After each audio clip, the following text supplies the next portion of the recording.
Welcome into the live stream here. I'm Neal McCready. That's Chase Parham. We'll get rolling here in a minute. Ben Mintz will join us here on Hand Raise Guys, brought to you by Comer Heating and Air, Southern Air Conditioning and Heating. Thanks to everyone for supporting MPW Digital. If you would, hit that like button, hit the subscribe button. You can hit the notification button if it makes you happy. You don't have to. It's okay. But hit the like button. We'd appreciate that. Hit the subscribe button. Steal your people's computers. We were just having a conversation about crime. Steal your friends' computers for just a moment. Hit the subscribe button, phones, etc. Chase, how are you? I'm good. Trying to get my computer to work. I had typed in my password 3 times, and it told me that was not the right password, so I was having a bit of a moment, but we're good. We're fine. We're good. So appreciate everybody being with us. We'll get rolling here in a minute. Well, like I said, Ben Mintz will join us and talk about whatever you guys want to talk about here on an open date Thursday on Which means it really is up to you guys. Truly up to you guys. This could be a short show. It could be a long show. Truly up to you decide. Do we have stuff in the chat? Yeah. Okay. Bobblefish is in, SPD, okay, and I don't, MS3 is I've had a hard time with that this week. So there we go. It's back. Got a couple people with us. Yeah, there we go. Okay. All right. So we'll get rolling here. Now? Yeah, about 2. In a minute? Mm-hmm. You ready? I mean, well, sure. Yeah. Okay. Stage fright. Welcome into this Thursday night edition of Hand Raise Guys. Chase Parham, Neal McCready, Clark Ford Studio, Oxford Exxon Podcast, all those things. As we wrap up our week here with you, a bye week Thursday, a bye week Saturday coming up. Already making plans on how to get things done, get some football on the TV, all that kind of stuff. We've got football tonight. We've got World Series tonight. Philadelphia and Houston in both of those, actually. So both games. Yeah, both games. Houston favored in one game, Philadelphia favored in the other.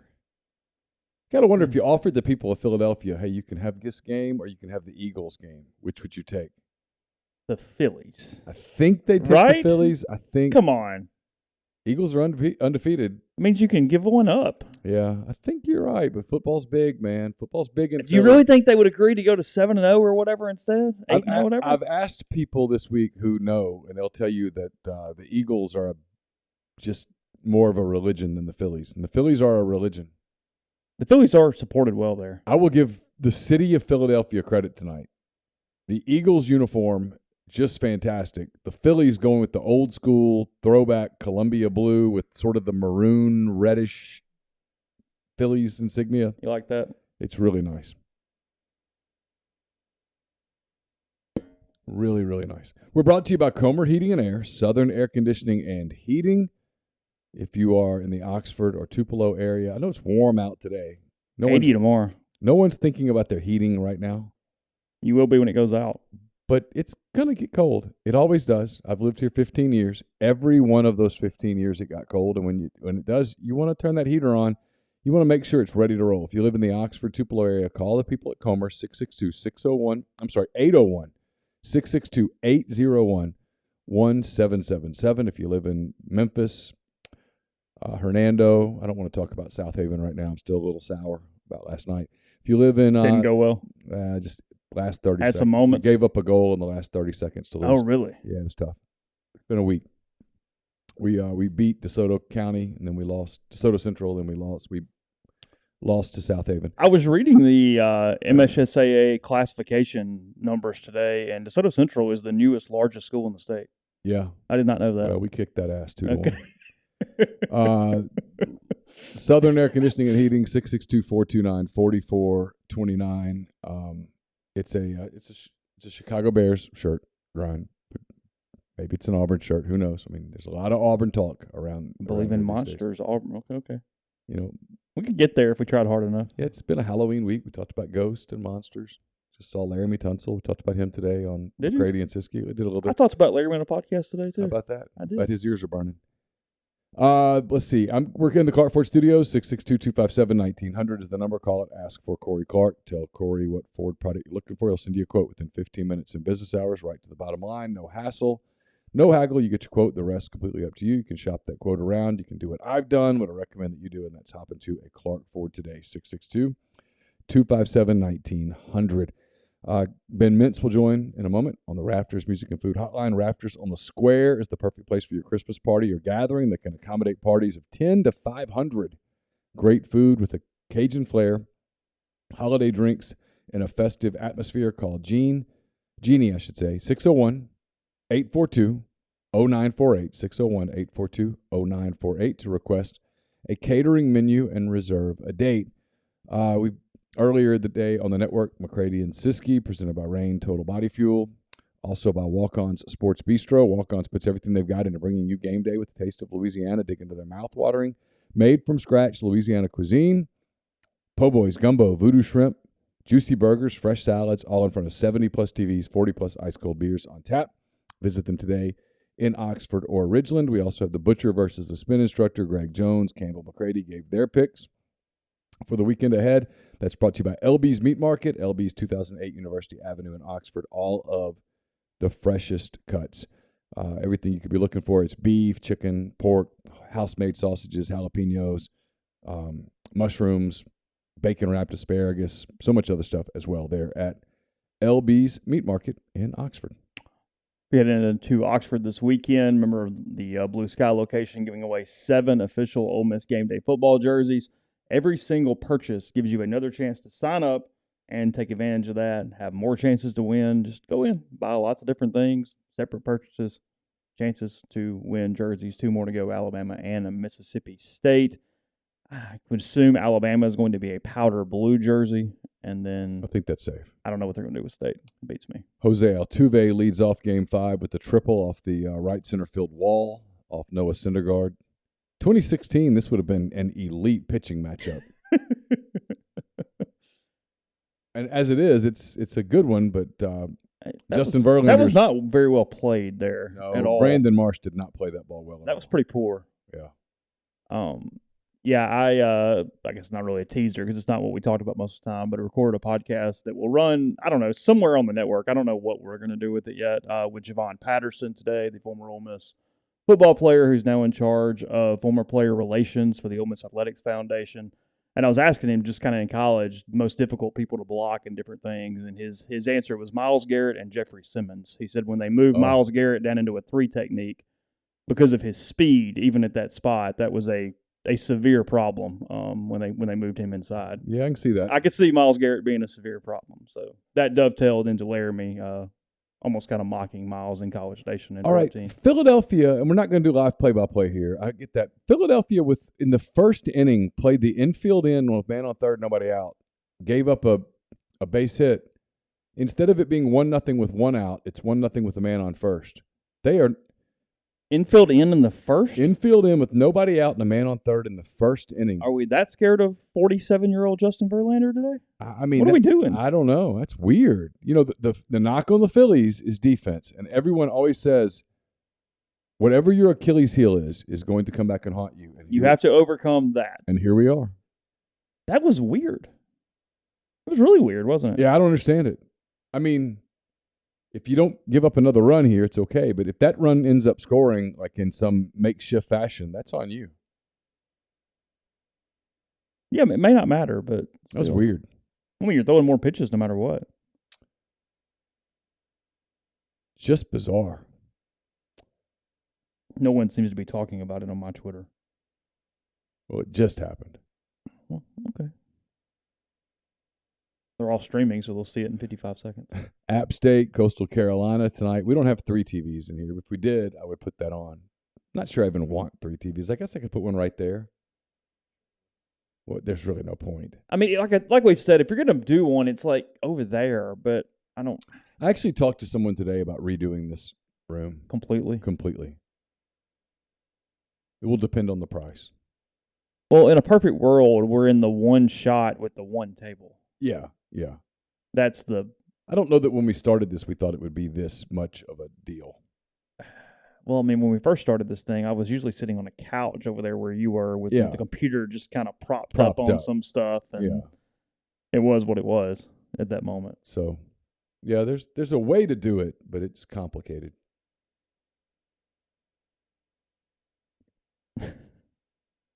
Yeah, I kind of feel for you, Grind, if they end up hiring Jeff Grimes. I know that's the betting favorite. I don't think that's the route they go. My money today's on Hugh Freeze.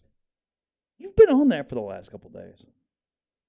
It's on freeze. There's a lot of time left. A lot of time. Today's the 3rd. They're not doing anything till at the earliest the 27th. They're okay with all the stuff? No, but they have 24 days to make themselves okay. If he would get off social media, he would be a really good fit there. We conversed about this on McCready and Siskey. I have a very strong opinion about Lane Kiffin and Auburn, and we'll see what happens. I mean, if you tell me Lane Kiffin is the next coach at Auburn, this is my opinion. It's very simple. If you tell me that Lane Kiffin is the next coach at Auburn, then I will tell you immediately they gave him a historic contract. And if they do that, I think he is the next coach at Auburn. But anything short of that, and I don't think he is. And I think at some point in the next 24 days, it's more likely that they go, this is dumb. We can get someone who might be able to do just as well for half the price. I know nobody knows, but just your guess, when does it start becoming substantial on any news out of this? Another couple of weeks. 3 weeks from tonight is Thanksgiving. It is. A couple of weeks. Before you have any real feel at all. I mean, everybody's got games left. I mean, even if Lane Kiffin is the next coach at Auburn, right now Lane Kiffin is thinking about beating Nick Saban. He wants that game. Whether he's coaching at Ole Miss or Auburn or Coastal Carolina or Tulane, he wants to win that game. He has that much respect for Nick Saban. He wants that game on his resume. That's the one every year he looks at. Yeah. If he said he looks at one. And there's nothing wrong with this. It's out of respect. But he wants that game. I think he would love nothing more than to shake hands after a game and Nick Saban say, good job. I think it would mean, and I mean this sincerely, it's no troll. He would not go troll Alabama after it was over. Oh, no. No. He respects Nick Saban. Yes. And I think he would love to win that game, to be able to say one day, I beat him that one time. He beat my ass this time, but I got him that one time. I'll ruin that damn thing for him that day. That day. Yeah. One day I got the GOAT. And I think he thinks he's the GOAT because he is the GOAT. Yeah, sure. I don't think it's anything nasty or personal, but his thoughts right now are on winning that game. And if he wins that game, his thoughts will turn completely to, okay, I got a shot. Got to go to Fayetteville. Yeah, got to get that one. And if he gets that one, it's going to be, okay, I got Mike Leach in 5 days. Got a beat-up team. We're tired. We got to find a way to get through this one game. And then if he got through that, it would be through, all right, I got Tennessee or Georgia. Got a shot to win the SEC championship. That's where he would go. Yeah. Now, are there people around him who could be negotiating and stuff? Sure, of course. But the people that are doing this and making this out like it's something imminent, I'm telling you, I think they're out. I think they're in front of their skis. On the flip side, and I said this on McCready and Siskey, and I mean it, the people who are like, oh, there's nothing to it, you're wrong. You're wrong. I do think right now today, if you were to make a list of who Auburn covets, Lane Kiffin's number one. Yeah, it's real anytime there is a possibility that they're going to go, hey, you know what, we're just going to hand you so much money you can't say no. Syndergaard worked out of it, so the infield end didn't affect him. They gave up the one run, so 1-0 going to the bottom of the first in Philadelphia. 1 hit, 2 runs, 1 error, 1 left. What's more real, the LSU, Florida, Miami, or Auburn rumors? Auburn. Yeah. Here's the difference of those 4 jobs. I think the other 3 are probably 3 that he would put in front of Auburn. Yeah. Honestly. If Lane Kiffin got the LSU offer, he would have taken it. So, we'll see. Williams says, what's the buyout if Lane left? I've asked. I can't get that information. I don't know. No clue. Yeah, that's been a weird thing this week. Nobody's biting on that right now. So we'll see.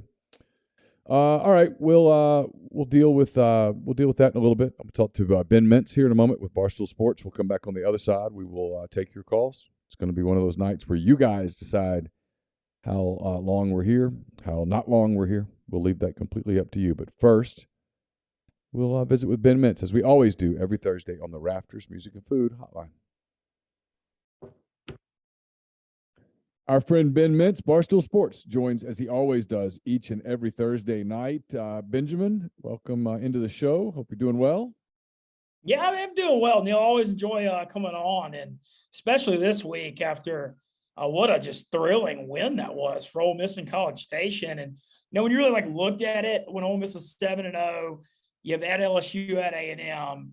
Just being a realistic fan, splitting those two is fine. It's so hard to go on the road and win in conference. You go through that schedule. When you looked at the schedule earlier in the year, you'd say, that LSU at A&M going 1-1 in those two is not bad.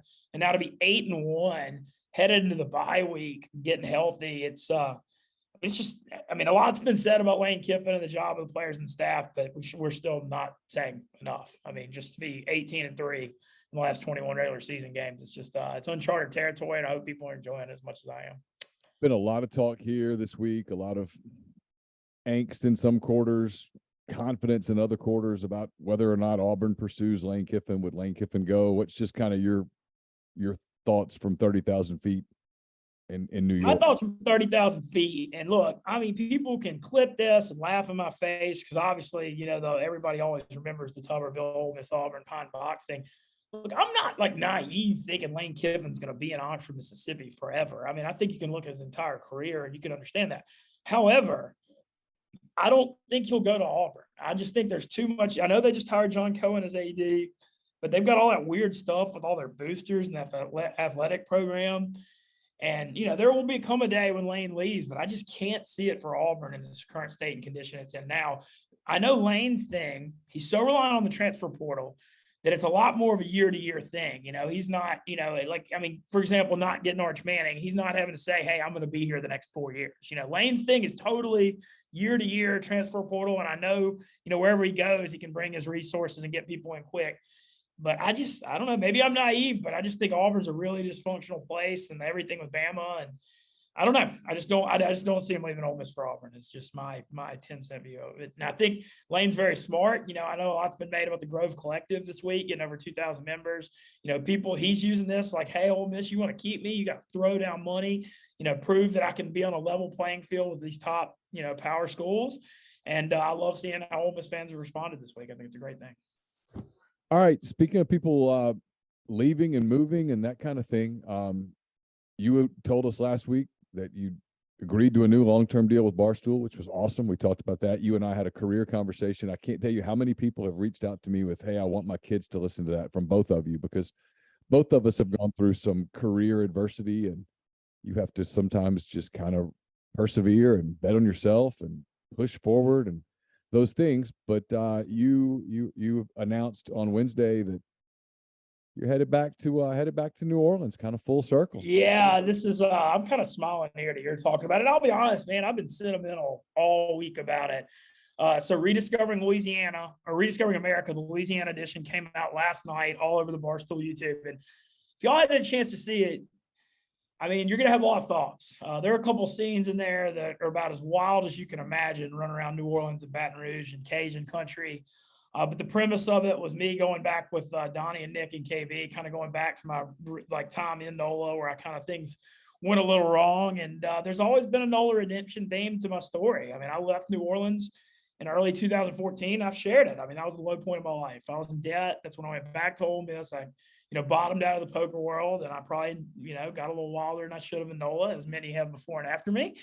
And ever since I left, I always thought I was on this path to be the sports radio guy in NOLA. And I thought it was building up to that, from Shreveport to maybe Baton Rouge to NOLA. Never would have thought the Barstool thing would have happened.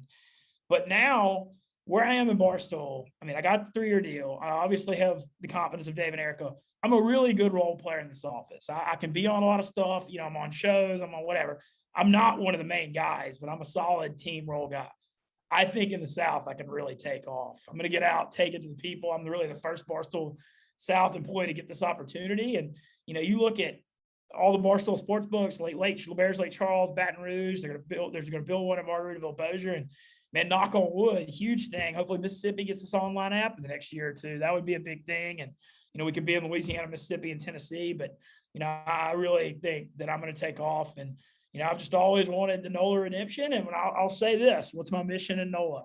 I will not be involved in anything politically under any circumstances whatsoever. I'm down there because I have the Barstool light to shine on what makes that community great, whether it's the chefs, musicians. I'm already involved in Hogs for the Cause, which gives millions to child cancer. I'm here to help, period. And I feel like I've been, I don't want to say called because that's too heavy, but this is what feels like supposed to happen, and I've always wanted the Nola redemption, and I'm there to just help that community. And I think with the Barstool light I have on it and what's going on with the Pelicans is going to be fun. And, whether it's Hogs, Jazz Fest, Mardi Gras, Saints, whatever. And I'll still be on the road a ton. I'll probably be in Nola 40 or 50% of the time. During the summer, I'll be on the road, and, I'll be around Ole Miss more. I'll be around Louisiana more. And I just think it's, I really feel like I gave it 2 full years up here, gave it a shot to get this 3-year opportunity. But you can't rest on your laurels. Like you said, in media, it's always the next thing. And I view like we're going to build on what we built relationship-wise the last 2 years, but this is like a new beginning. I mean, this is like I can make this whatever I want to make it, and I'm going to get out. I'm going to take it to the people, and the college baseball stuff is going to be a part of it too. I got some ideas. So I'm curious. The last time you were there, you talked about it being your personal low and debt, and I'm going to guess on some things that you said. There was some like substance abuse or alcohol abuse or whatever. We all have issues in our lives. You've obviously cleaned up your life quite a bit in the last years. So I'm curious, like I laugh every day because I think you and I have pretty similar running schedules, and you post your 10K and I'm like, son of a bitch. Now like I got to beat that because I've been running longer than Ben has. And when you were like posted like 70 minutes, I'm like, it's no big deal. I got that. Then you post like 63 minutes. I'm like, son of a bitch. It's like 66, but we're good. Yeah, I'm like, I got to run a little bit more now to do it. I don't get to take my little walking break at the 2-mile mark like I like to do. Yeah, I love hearing that from you. Like, I just feel like I'm on this path though. Like all that was what happened in Ole, I got a pretty good amount of money at a young age when I was doing well in poker, and I felt a little invisible in my late 20s. And, it was kind of one of those things you couldn't sustain. But I think, now I'm 39 years old, man. I've learned a lot from my mistakes. And I feel like, I'm ready to go down there. And I don't think it's going to be any kind of a big problem at all. Yeah, that's what I was getting at. I've just changed my lifestyle and I'm ready to, do it. You have to have not a certain degree, but a lot degree of confidence to go back to a place where there was so much temptation and where things went awry for you to go back there now going, hey, it's different. I'm a different person. It's not going to affect me this time. Yeah, no doubt about it. But, I think a big part of that stuff is like, I'm so busy. Like a lot of times the alcohol and the party, and it's like when you get bored, you turn to it. And man, I don't have like, even though, I just so much going on with Barstool and job, and, I play poker on the side too. And I still go to concerts. That's like the thing I do for fun, but like, I don't feel like I even have time to miss it, like and I think that's it's the old idle hands of the devil's playground speech. That's like a real thing. But I think I just like am very busy trying to live like a healthier, balanced life. And, I'm still going to enjoy some good restaurants down in Nola. I'm just going to be moving around a bunch and keep it in moderation. And I feel really, really good about it. Some of my favorite Ole Miss people, the Ole Miss New Orleans legacy is such a real thing. You look at obviously the Mannings and Deuce, and so many of my best Ole Miss friends are the Ole Miss crew. It's just been, I go back 15 years with all the great people from Ole Miss that have ended up down there, and I'm looking forward to being part of that. All right, let's get to some games. Got a really interesting week of college games. I'm not going to spend any time on these, but I just want to throw a few at you, in large part because I want to get your thoughts, because it might lead to a pick on my part. What are your thoughts on Kentucky, Missouri? It's now down to a pick. It had been Kentucky, -2. I kind of like Missouri here. Boy, Kentucky's in a weird spot where like that, and I know Ole Miss had a similar spot where like that second road game after you get blown out, like it's not an easy thing. And Ole Miss was able to pull it off at A&M, but man, you get beat like that, like Kentucky did last week, and that's by Tennessee, who you hate, your rival, and now you've all of a sudden got a trip against a feisty Missouri bunch that really has got a good defense. I really like their defensive line. We were on them last week at South Carolina just because that line looked a little weird. No, I think I'd lean. it's going to be a lower scoring game. The over-under is low, but I wouldn't take Kentucky here. And man, I just feel like they may be hurt. After last week, man, they got to be a little shook. That was tough. Texas A&M loses to Ole Miss, but they kind of found a quarterback in the process. I think that's getting overlooked a little bit. Wigman looked really good for a freshman. Now he gets a second start against a Florida team that's every bit as chaotic as A&M. Am I nuts to really like A&M minus the 3 here? I don't think you're totally nuts to. I really thought A&M played better last week. I know, Wegman looked like he didn't seem as mobile, but he's got command of the offense, which is a lot more than you could say out of anything they've thrown out there so far this year. I mean, the ball was coming out. It was going to the right spot. I was pretty impressed for a true freshman. And so, I could say, I don't hate your logic on A&M. There's been a lot of, what's interesting at A&M, man, there are a lot of pissed off people with DJ Durkin this week. I was concerned last week on here. I said, is this going to be an issue that he knows Ole Miss's offense? He got 390 yards rushing. I mean, look, Ole Miss has a really good offensive line. Quinshon Judkins, what can you even say about him at this point? But still 390 at home, man. I don't care if you're playing, the Nebraska Tommy Frazier bunch. You can't be allowing that. That's rough. Hey, your Green Wave in position to get to the Cotton Bowl. If they just win out, that's got a lot of winning out to do, though. At Tulsa, minus 7.5. Is that a scary spot, or do the scares come later? I think I wouldn't lay the 7.5 on the road. I think A&M, too, because you just talked about A&M. Tulane will. I feel like they'll get this win somehow. It might be ugly though. I think they're disciplined enough, and Willie Fritz is a good enough coach, and they've got so much momentum. I don't think they'll go there and no show, but this could be a spot for an uglier win. Behind this, they got Central Florida coming there next week, and then SMU behind that, both in Tulane. So this is kind of the look ahead spot, if you look at their schedule. And so that's why I wouldn't be confident laying 7.5, but I do think they win. And, that Tulane UCF, that's I know it ain't Bama Ole Miss, but that's a big one for Tulane coming up. Speaking of big ones, here it is. This is a big one. Tennessee and Georgia in Athens. The Vols getting 8 against Kirby Smart, the defending national champs. I got to be honest with you, Ben. I don't have any read on this at all. I mean, I am so inclined to just kind of split the difference and take Tennessee in the points, but expect Georgia to win. But I've got smart people going, no, Georgia's going to kill them. And yet I watch Tennessee, and I'm like, dude, they don't look like a team that's going to get killed. I can't go against them. I just can't go against Tennessee right now. When you look at the firepower of these two offenses, look, Georgia does have an unbelievable team, defense, all that. But, man, Stetson Bennett, I'm not seeing that much explosiveness from his game. And you're playing a Tennessee team Georgia may come out and stop them early, but, man, Tennessee comes that tempo, that volume they hit you with, they're going to score some points. Just the way they play, the rhythm they're in. And then you look at Tennessee's defense, which, they get, their rankings were – the efforts against LSU and Kentucky weren't just good. They were spectacular. You have 13 in Death Valley and 6 at home to Will Levis, who people think is a top 5 draft pick. Everybody's down, talks about their offense, but that's not bad. The defensive efforts are pretty good. I think they can keep them in the game. Georgia's going to run smash mouth at them, obviously.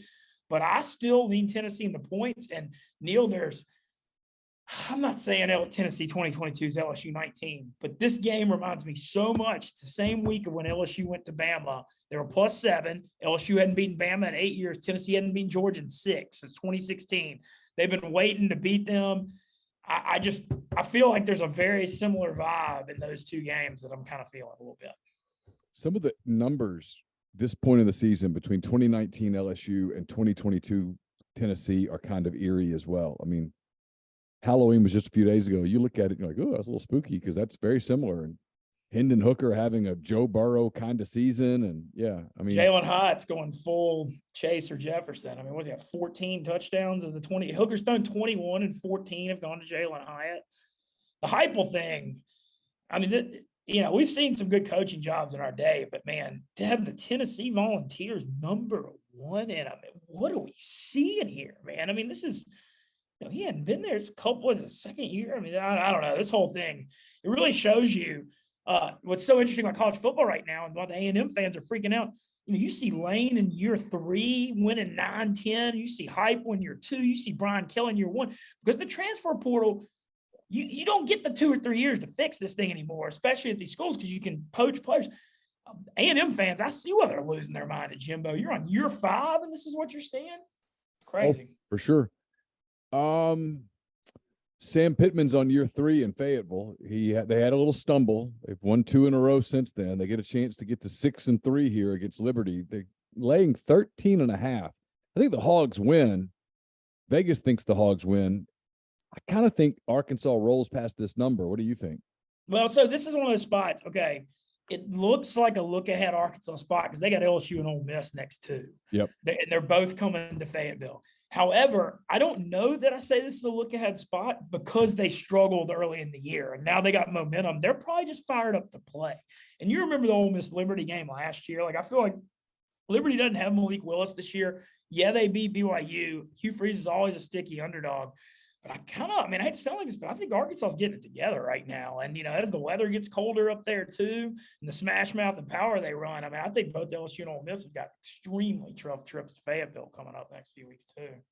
All right, you mentioned LSU. You mentioned Alabama. They get together on Saturday. I'm going to get down to that one. There's some other games, but I want to get to this one because it's such a good one. Alabama minus 13.5. Here's an interesting wrinkle in this game. It looks like a wet track in Baton Rouge. It looks like the rain will get out mostly before 6, but you know how that works. You've been down there before. They'll sometimes tell you the rain's going to get out, then it doesn't. It settles in and it rains all night long.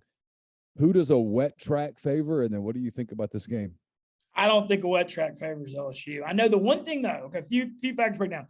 First of all, for whatever reason, this series, LSU fights them in Tuscaloosa, and they get the hell beaten out of them in Death Valley. And I know a lot of it's because Saban used to coach LSU. Bama always has a bye before LSU, but it feels like, through the years, going back to, LSU never wins this game in Death Valley. It's crazy because, usually in every other game, they've got such a good home field edge.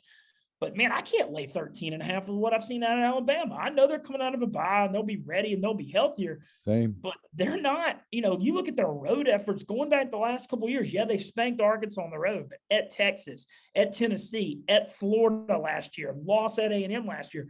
They are mortal on the road. Now, you go in there, it's a little tougher in T-Town, as Ole Miss found out last year. But I would lean LSU in the points.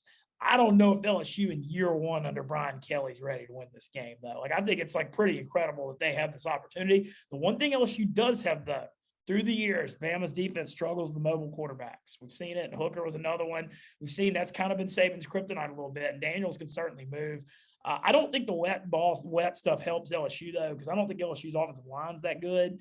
Will Campbell's a stud left tackle, but Bama's got the edge in the trenches. If it comes down to an uglier, crappier game, I think Bama's probably designed a little better for that.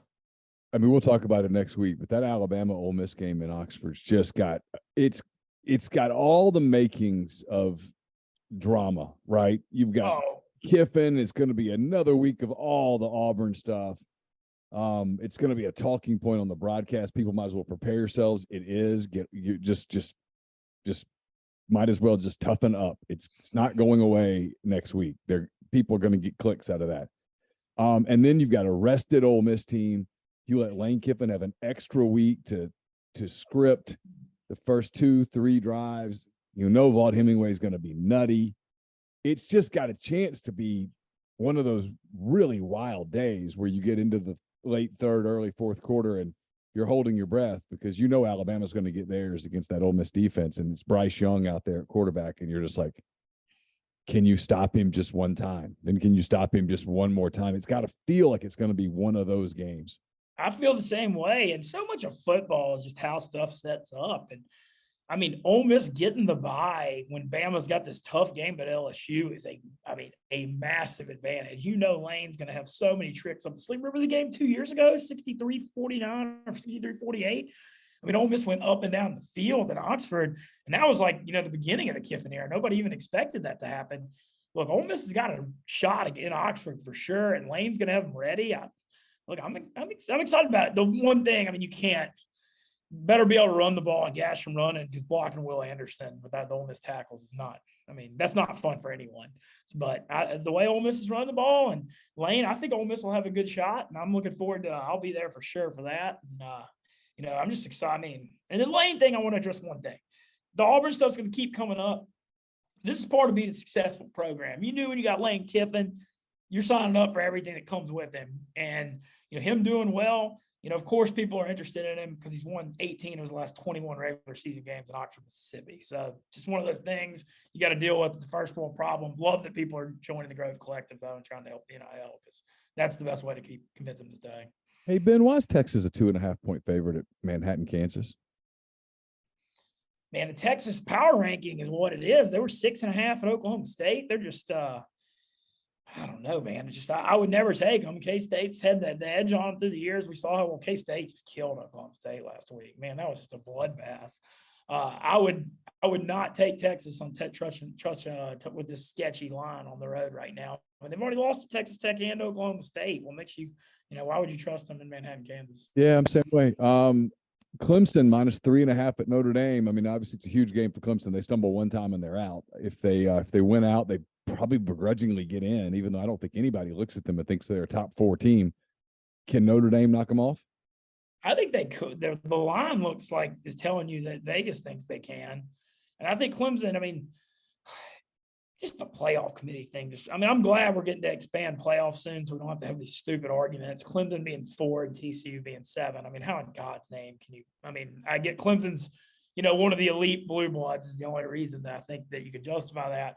But I think Notre Dame's got a really good shot, and I don't think it's going to be a very high-scoring game. Clemson's not too explosive on offense this year. I think it'd be – I hate to sound like this, but it would kind of be good for college football if Notre Dame won this thing. I think I don't really want to – yeah, I think it could have, I don't know if I'm going to take it, but I think Notre Dame's definitely got better than a puncher's chance. All right. Auburn does this interim coach thing. Interim coaches have been pretty good in week 1 this season. They've scared some people. Can they go to Mississippi State and win? No, I don't think so, man. I just think the dysfunction there, and Cadillac came in there and cleaned out some of his Boise assistants too. Week 1, and then also, I don't know how the state people feel about Cohen leaving and going to Auburn that same week too. I don't know. This thing at State, I think this is a very, very, very bad spot for Auburn on the road. South Carolina giving 7 at Vanderbilt. Could this be Clark Lee's SEC win? It certainly could. South Carolina plays up and down to anyone, don't they? And I think, man, you got to expect a better effort after what happened against Missouri last week. But I think Vandy will. I definitely think Vandy. Spencer Rattler's playing quarterback. I'm telling you, if he's under center, there's no gimme. I don't understand that. I got all this heat up here for being down on him coming into the year, but like every other quarterback that's ever played under Lincoln Riley's crushed until him. That has to be some kind of red flag. You can't do well with Lincoln Riley in the Big 12 against those defenses. Like, I don't care if you're 5 stars or whatever. Bottom line, results are results. And I don't know. I wouldn't try. I'd lean Vandy in the points. Any other college games stick out for you?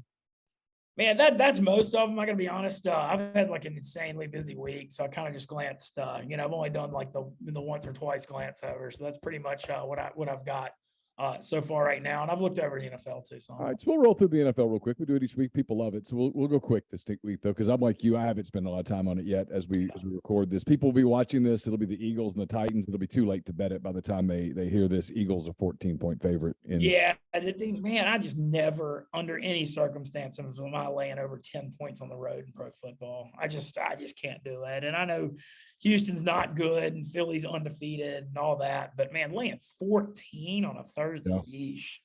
So, I'm either like cringe and hit submit and take Houston or no play at all. If you're taking Houston, it's not because you think they're going to win the game. It's just, for pro football, I think at its heart, I don't think people talk enough about the college football games. You're talking about teams running 90 and 100 plays and the clock stopping on first down and how long these games get extended and how tired the teams are. There's so many more points scored. Covering 14 in college is nothing compared to covering 14 in NFL, where, teams have 3 or 4 or 5 less possessions each game.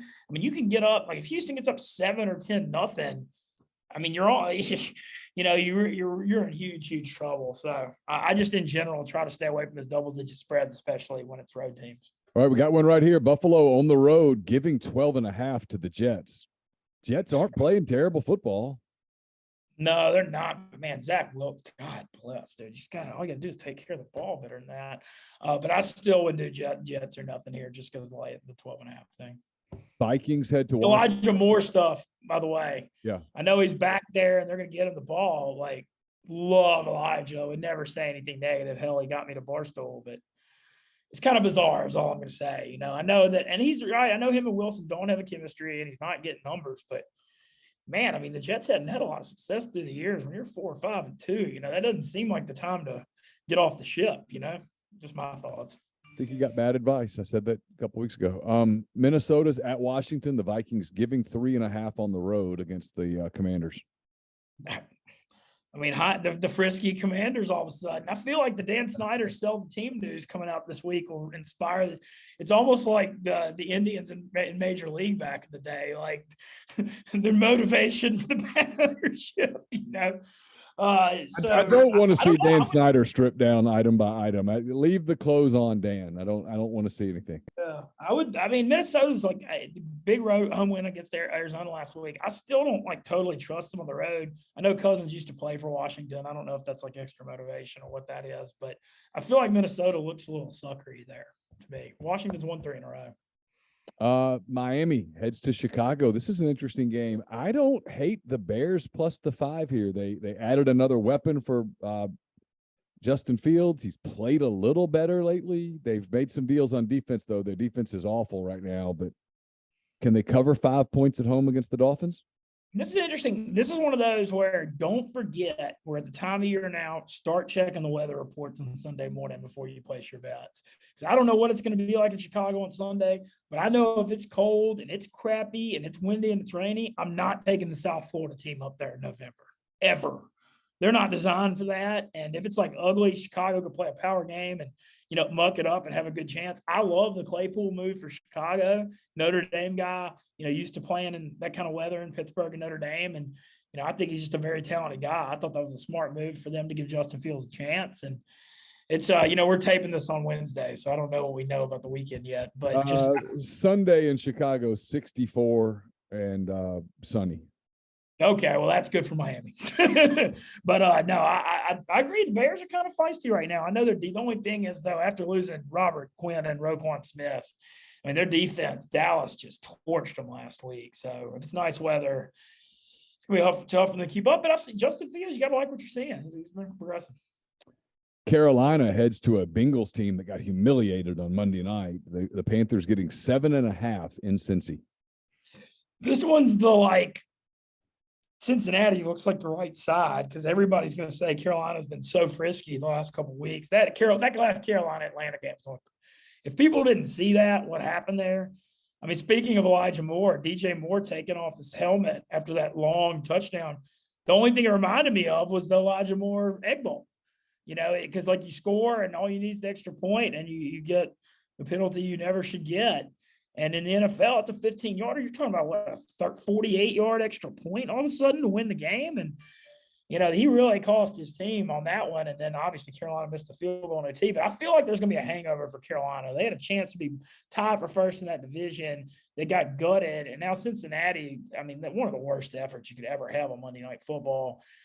Feels like a bounce back spot, you know, a little bit. And so I feel like I'm Cincinnati or nothing, but I really hope it comes down to 7. I don't like it being above 7. All right, the Chargers got to go across the country. They do get an extra hour of sleep on Saturday night, but they play in Atlanta, giving 3.5 to a feisty Falcons team. Feisty's right. I think this is going to be the over-under is 49.5. I could see this one getting a little wild. Keenan Allen just re-hurt his hamstring again, and I think that's been hurting the Chargers all year. Herbert's been playing with broken ribs. You know, Austin Eckler's having a great year, but man, when they have Keenan Allen and Williams out there healthy, they got some serious weapons. I wouldn't go against Atlanta as a home dog at this point. The Chargers have a big propensity to play close games. I could see this game being another one of those either win or fail games that goes down to the wire one way or the other. Green Bay heads to Detroit. The Packers a 4-point favorite on the road at Detroit. I can't lay 4 with Green Bay the way they're playing right now. They're a mess. And, you know, it's one of those things where their GM, I know they had to pay Rodgers and they couldn't keep Adams, but you can't skip on the wide receiver position in the NFL anymore. The game's changed. All the rules have changed. You know, you see it. You've got to have playmakers. And, Rodgers, I think, is still great. I know he's struggling, but man, he's throwing to nothing out there. None of his guys can separate at all. Man, I can't even trust Green Bay and Detroit at this point. And that's not something I ever thought, you'd think you'd say. Here's a game I'm really interested in. There aren't a lot of – I do this competition with Tyler Siskey. It was 5 NFL games a week, and it's hard to find 5 today. But I like this one a little bit. I like the Colts getting 5.5 in New England. I don't really know why. And part of me kind of likes New England minus the 5.5, but it feels like a big number. Yeah, well, it's just a big number because New England's playing these lower scoring games. And so 5.5, on the surface doesn't look big, but, New England, you're seeing a lot of 21-17 type games out of them right now, and their offense isn't that explosive. But the other side of it, man, Indy's offense is just the Sam Ellinger era. This is second, tough spot for him against the Bill Belichick defense. And Indy, the lack of, Taylor's been a little banged up this year, but they just don't. Michael Pittman's pretty good, but the lack of playmakers is kind of disturbing. So, I mean, I guess Indy or nothing, but it's just hard for me to trust Ellinger on the road after only scoring 16 points versus the Commanders last week. All right, I like this one a little bit. I don't hate Jacksonville at home getting 1.5 against the Raiders, a Raiders team that went to New Orleans and just got smoked. That was a lot's been made this week. Like, are the Saints back? Is the defense back? I don't get me wrong. I think there was a lot of great signs in that game. However, I feel like Vegas does this one or twice a year where they just go east and just no-show some game. I think, I feel like it's like something they do when they go on that Eastern time zone. Man, Jacksonville, it's just Lawrence. Lawrence has been so disappointing. Etienne ran for 150-something yards last week. And the red zone turnovers and stuff I'm seeing, I think they'll eventually get it right, but I thought they were going to be better this year. I thought Doug Peterson coaching Lawrence up. Interesting move they made for Calvin Ridley for the future, but that doesn't help this year. I mean, I'm Jacksonville or nothing because I don't trust the Raiders. But, man, if the Raiders have any heart, I don't know if they do, but, after what happened last week, they got to look in the mirror, and this should be you can't imagine that they wouldn't play better than they did last week. Seattle, red hot, heads to Arizona, where the Cardinals are not a good team. Seahawks getting a pair of points in Phoenix. Dude, I kind of like this. I'm not going against Seattle right now. I'm loving what I'm seeing across the board. You could tell it by the team's comments. Tyler Lockett backtracked a little bit. But this Russell Wilson thing, there was always like some lingering resentment toward him in Seattle, and now we've seen what's happened with Denver. I think they love playing for Geno and Pete Carroll's culture, and they've got some kind of momentum special going right now. And so, we saw what they just did to the Giants at home. They've won at Chargers. I just think they're hot and they're pretty good, and their defense has really improved the last couple of weeks too. So it might be like a little bit of an obvious public underdog, but I kind of would lean them. We've talked a lot through the years. Arizona's not all that good at home. Tom Brady's got the divorce going now. It's done. The Rams look done. They play each other. The Rams are getting 3 points at Tampa. Before the season, you would have thought this was a glamour game. Instead, it's a woof game. It's a rematch of that crazy playoff game last year when the Rams went in there and won, and it was just nuts at the end. God, it's just it's so crazy to see the Rams, Bucks, and Packers just they've all fallen off a cliff this year. And so, like, you look around the NFC, the Eagles, the Cowboys, it's wide open because all the teams that are at the top, there's like a power vacuum right now. Man, God, I don't even know what to say. I don't trust the Rams at all. They can't block. Their offensive line is it is god awful. But I thought Tampa was in a bounce back spot against the Ravens the other night, and they couldn't win. And so it's one of those games Vegas doesn't know either. They're just like, hey, let's make the home team a 3-point favorite because who the hell knows what's going to happen in this one. Yeah, it's exactly. Tough NFL board, by the way. I know I sound like I'm topping out a little bit here, but I looked through it, and man, it was it's tough. I know this time of year it gets tougher, but man, this is not my favorite one. No, it's a tough week. Tennessee, we're almost finished. Tennessee, we started with big lines. Here's another one. Tennessee getting 12.5. 12.5 at Kansas City. And I know the Chiefs are red hot, but 12.5 points. Well, I got to see more on the Tannehill, Malik Willis stuff before I can make a pick on this, because what I saw out of Willis last week, you ain't taking him if he's out there. He threw for 55 yards, horrible interception. Derrick Henry had 200 yards and just one-man ganged him that win in Houston. If Malik Willis is taking the field, I'm not taking the Tennessee Titans. I think Tannehill might keep him in it a little bit, but if Willis is starting, I really actually might take KC. What I was seeing out there was he's just not ready to be an NFL quarterback. You're headed to New Orleans soon. So are the Baltimore Ravens. They go there on Monday night. The Ravens a 2.5-point favorite against the Saints, coming off that big win over the Raiders. Can the Saints make it? The line looks. I like that the line looks kind of ratty. Like Saints is a 2.5-point home underdog. I feel like a lot of people are going to be taking Baltimore. They got momentum right now, and they just had the Roquan Smith trade that everybody's been talking about. Man, I'm Saints or nothing here, just because home on Monday night, 2.5-point underdog. I think it's like a spot to take New Orleans generally. We'll see if I can pull the trigger on it, but I don't trust Baltimore laying the 2.5 there. That line just looks real sketchy. Baltimore is off a bye week, but I don't know. I may be just trying to homer myself, talking to myself in the Saints, though. I think that could be very, very possible. So I know you're headed this way next weekend. What you got this weekend? I'm going to LeBares Lake Charles for a gambling tournament run. One of our guys runs, but that'll be a lot of fun. I love the Barstool Sports book there. And then I'm, heading. Can't wait for Oxford next weekend, man. I'm gonna try to get in town Thursday so I can get to hang out a little longer. I was in and out on that Kentucky weekend, so I'd like to spend a little more time there. And just congrats! I mean, what a celebration week it is for the baseball team, and everyone deserves every bit of it after that historic run. And I'm gonna be happy to support that. Ben, as always, man, thanks for the time so much. We appreciate it. Talk to you next week. Yeah, man. Looking forward to NOLA. Thanks again for having me, Neal. That was Ben Mintz, Barstool Sports, as he does every single week, gives us, 35, 40 minutes each and every Thursday. However long you want. That's what Mintz basically, will do. however long you want, he does it. So let's see. We got 1-1 Phillies Astros headed to the third. Verlander getting out of severe trouble there. Retiring Hopkins after having the bases loaded with 2 outs. We were doing a deep dive on Justin Verlander during the break. In case you want to know, Kate Upton's 30. She's they have 1 child. They've been dating since 2014. Yeah. They got engaged in 2016. Child was born in 18. That is correct. Little girl, so she's 4. She turns 4 this month. I'm gonna guess that she does well in life in the gene pool. You would probably grows up to be an attractive young lady. Assuming it's going to go completely fine in a lot of ways. I mean, Justin's a nice-looking guy, and he's the worst-looking of the two, so they're good. And he's quite athletic. She's probably going to be one hell of a soccer player. Yeah. I mean, it's that deal where, like you got the headlines a few years ago. It was like Andre Agassi and Steffi Gross kids are very athletic. It's like, yeah, no shit. Okay, thanks. Got that. Yeah. I wonder why. What a shock. And then Eagles, Texans at 7-7. Texans just punted. Neal getting a little frustrated with the Philadelphia Eagles tonight. Yeah, I laid 14. I need points. That's a lot in the It NFL. is. It's crazy. I took a gamble. But here we go. Get a little AJ. A shoestring tackle. He knows he's mad about it. AJ knows he was off to the races. Oh, look, watch this play. AJ knows that if that guy right there, I think it's a middle linebacker, doesn't get him. No, it's a safety. Oh, the safeties can come in and get him just at the ankles. Otherwise, he's still running.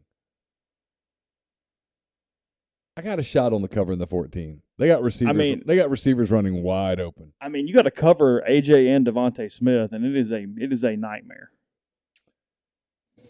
All right, Grind's putting up the lotto numbers. Under numbers, over numbers. Yes, we are all the same. We all have 2 arms and legs. Our chromosomes are mostly all. Yeah, we're all the same. Yeah, you're right. You're right. Yep. Even the aliens would come down and go, yeah, I don't know. There's something about that guy over there. So that one's parents were a little different than that one's parents. Eagles fumble. Texans take over. 12:09 to go in the second. I mean, they are legitimately good. They're really good. The Eagles. Yeah, they're really good. Oh, man. Jalen can't fumble that ball. Anyway. I don't like the red uniforms for the Texans. No, I don't like them. Siski in the thread says, let's go Texans. Tyler's a little worried about the cold in Boise right now. So Syndergaard, they said he's going to pitch to 11 hitters. That's it. Why? I don't know.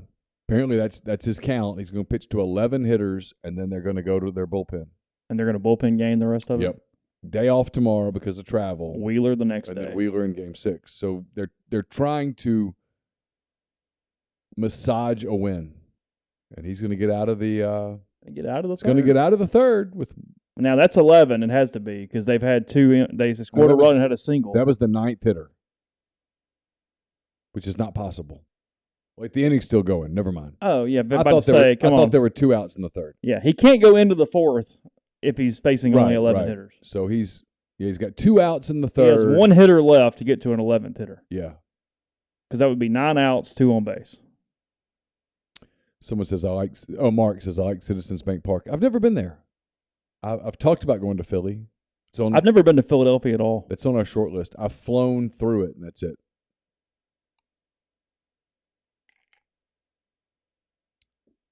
I've never been to Pittsburgh or Philadelphia. Okay, I don't think. I've been to Pittsburgh, and if you like baseball, that park I hear like is really baseball cool. park, it is one to go to. It is fantastic sight lines. Pittsburgh's a cool town. I like it. You flew in there to go to Morgantown, right? Twice. Okay. And both times I stayed in Pittsburgh for a night. And yeah, it's cool. It's a cool place. Cool park to go to. I've seen the Cardinals play there, and I saw the Mets play there. So you rooted for the Pirates. I did. I rooted for the Pirates both times. Yeah. One time. Well, yeah, when it's not your rooting interest, you cheer for the home team. Yeah. Actually, it was the year that Carson was born. So Laura was pregnant with Carson, and I was in Pittsburgh, and I bought a Pirates hat that had the All-Star Game insignia on it, so that he'd have it the year from his All-Star Game. And I cheered for. I cheered for the Pirates against the Cardinals. I know how much you despise the Cardinals. Have you been to Busch, or have you gone to a game at Busch? I've been to Old Busch. I've never been to New Busch. Okay. I would like to go. Yeah, New Busch is good. It's fun. I'd like to go when they play someone other than the Cubs, so that I'm not like emotionally attached, and I'll cheer for the other team. I've only been once. I think it was Cardinals Pirates. Now that I'm doing it in my head. Didn't y'all go to a Braves game there? We went to Atlanta. Have I seen a Braves game in St. Louis too? I don't know. I know I've seen Pirates Cardinals on a bachelor party at Busch. Kyle says, thanks for the super chat, Kyle. He says, Tyler and Neal should just go together to Boise, have a hell of a trip. Man's trip we are. The 3 of us are going. Cole's going with us. We're going to do shows from Boise, perhaps one other locale. We're turning. Oh, so you have to go anyway. Yeah, we're both going, but one of us gets to wear jackets. Are you going? Are both going to the game? Are all 3 going to the game? Yes. Okay. Yeah. But only one of us can't wear a jacket if he loses. And has to wear the T-shirt. T-shirt. You're going to be really pissed if you win and the temperature's like 92 that day on unseasonably. Whatever. As long as I don't have to worry about freezing my ass off wearing a shirt that says potatoes are people too.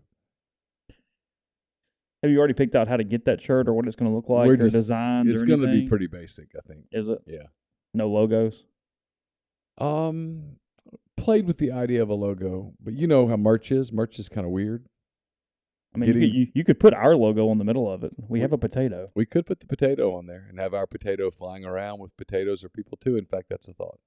I mean, probably could make branding here, Chief. I've got the file. I mean, probably could make that. Yeah, I've got it too. Probably could make that work. Torch to Boise. That's all I'm gonna say about Boise. I don't know what that means. Yeah, Tyler would have so many alcoholic.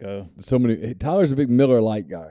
He is. So he would have so many Miller Lights that he might not know until it was over that he was really cold. Got a 3rd and 9 here in the Texans game. Yeah. Oh, he's going down. Davis Mills having a rough time staying clean. And that's with Laramie Tunsil on your offensive line. Imagine what it looks like without him. All right, so we'll open up the phone lines. You guys get to determine tonight. It's an open date. Ole Miss plays Alabama in 9 days, not 2 days. So I don't expect anybody to be on game day mode here. I'm putting up the phone line. I've got to go get it.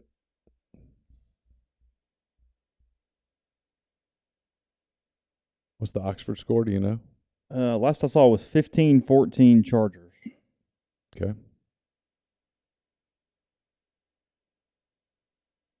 I can try to find an updated one, but that's okay. There's the phone number, 662-259-8563. You guys want to call? We'll take your calls. If you don't want to call, we won't take your calls. It's okay. No big deal. A lot of running clocks around the league tonight, around the state. Oh, yeah? Yeah, some blowouts. Oh. You hate that for kids. Seeing 42-0 at the half, 34-0 at the half, 28-0 at the half. That sucks. It's better than losing on a cheap goal with 30 seconds to go in a game, but whatever. Oh, the goal was even cheap? Yeah, it bounced. Did it? Yeah. But we had our chances. We had like 30 shots on goal. Felt like just couldn't put anything in. And then they get a cheap one. It's karma. Touchdown Oxford, pick 6, 22-14 Chargers now over the Jags. Chris Cutcliffe is a really good high school football coach. He is. He's getting a lot out of a team that probably doesn't have quite the talent of some of the teams that they're facing. Vic Sutton throws it to Martavius Blackman, who then takes it 66 yards to the house. Oxford 22, Madison Central 14 with 5:11 to go in the second quarter. They're the Jags? They are the Jags. Gotcha. That is correct. They are the Jaguars. Gotcha. I believe they're the defending state champions. I think you're right. I think that is correct. I think that's right.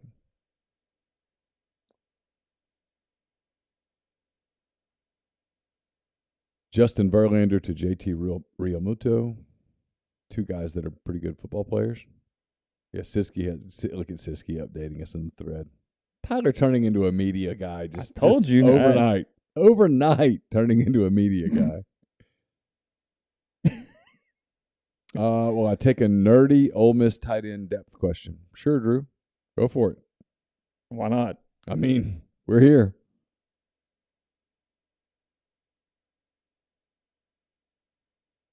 What time is Claire going to call in? I don't know. I'd like to talk to Claire. Would you? Yeah, I'm in better suited to talk to Claire you got some tonight. questions now? Yeah. I'm a little better suited than I was last time.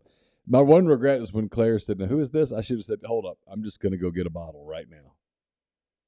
Well, Kyle wants to know if we're selling merchandise before Christmas. I don't think so. my guess is not. Yeah. I mean, I'm sure you can get T-shirts because that site's live and you can do it all online. But as far as anything we are actually dealing with, that's a no. Yeah. All right. Drew says, what happened to Hudson Wolf? Blah, blah, blah. He has a back injury. He has a series of injuries, and the latest one is a fairly serious back injury that he has to overcome that I think most people think that he's not going to play any more football. Yeah. And if he does, great. But I think most people think that his football career is probably over. Yeah, I think. So if you want to ask questions in the thread, you can. If you want to call us, you can. It's all good.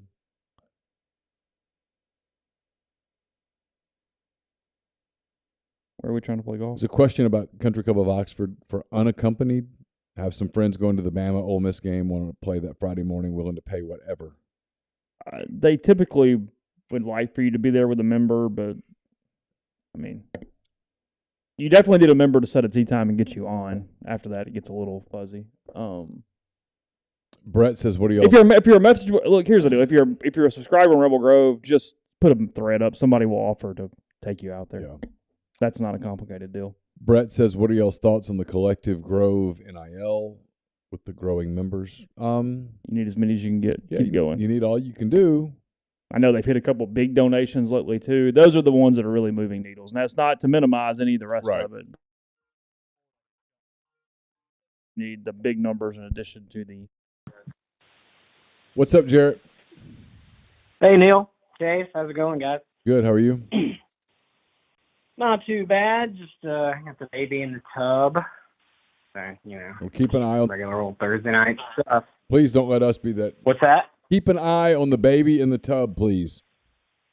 Oh yeah, well she's 4, so and we're right here. So All right, gotcha. it's not like a 2-month-old sitting there. And Gotcha. I just don't want to go there. All good. Yeah. Stella, can you say hey to Mr. Neal and Mr. Chase? You waved. You didn't get a verbal hello. Hello, Stella.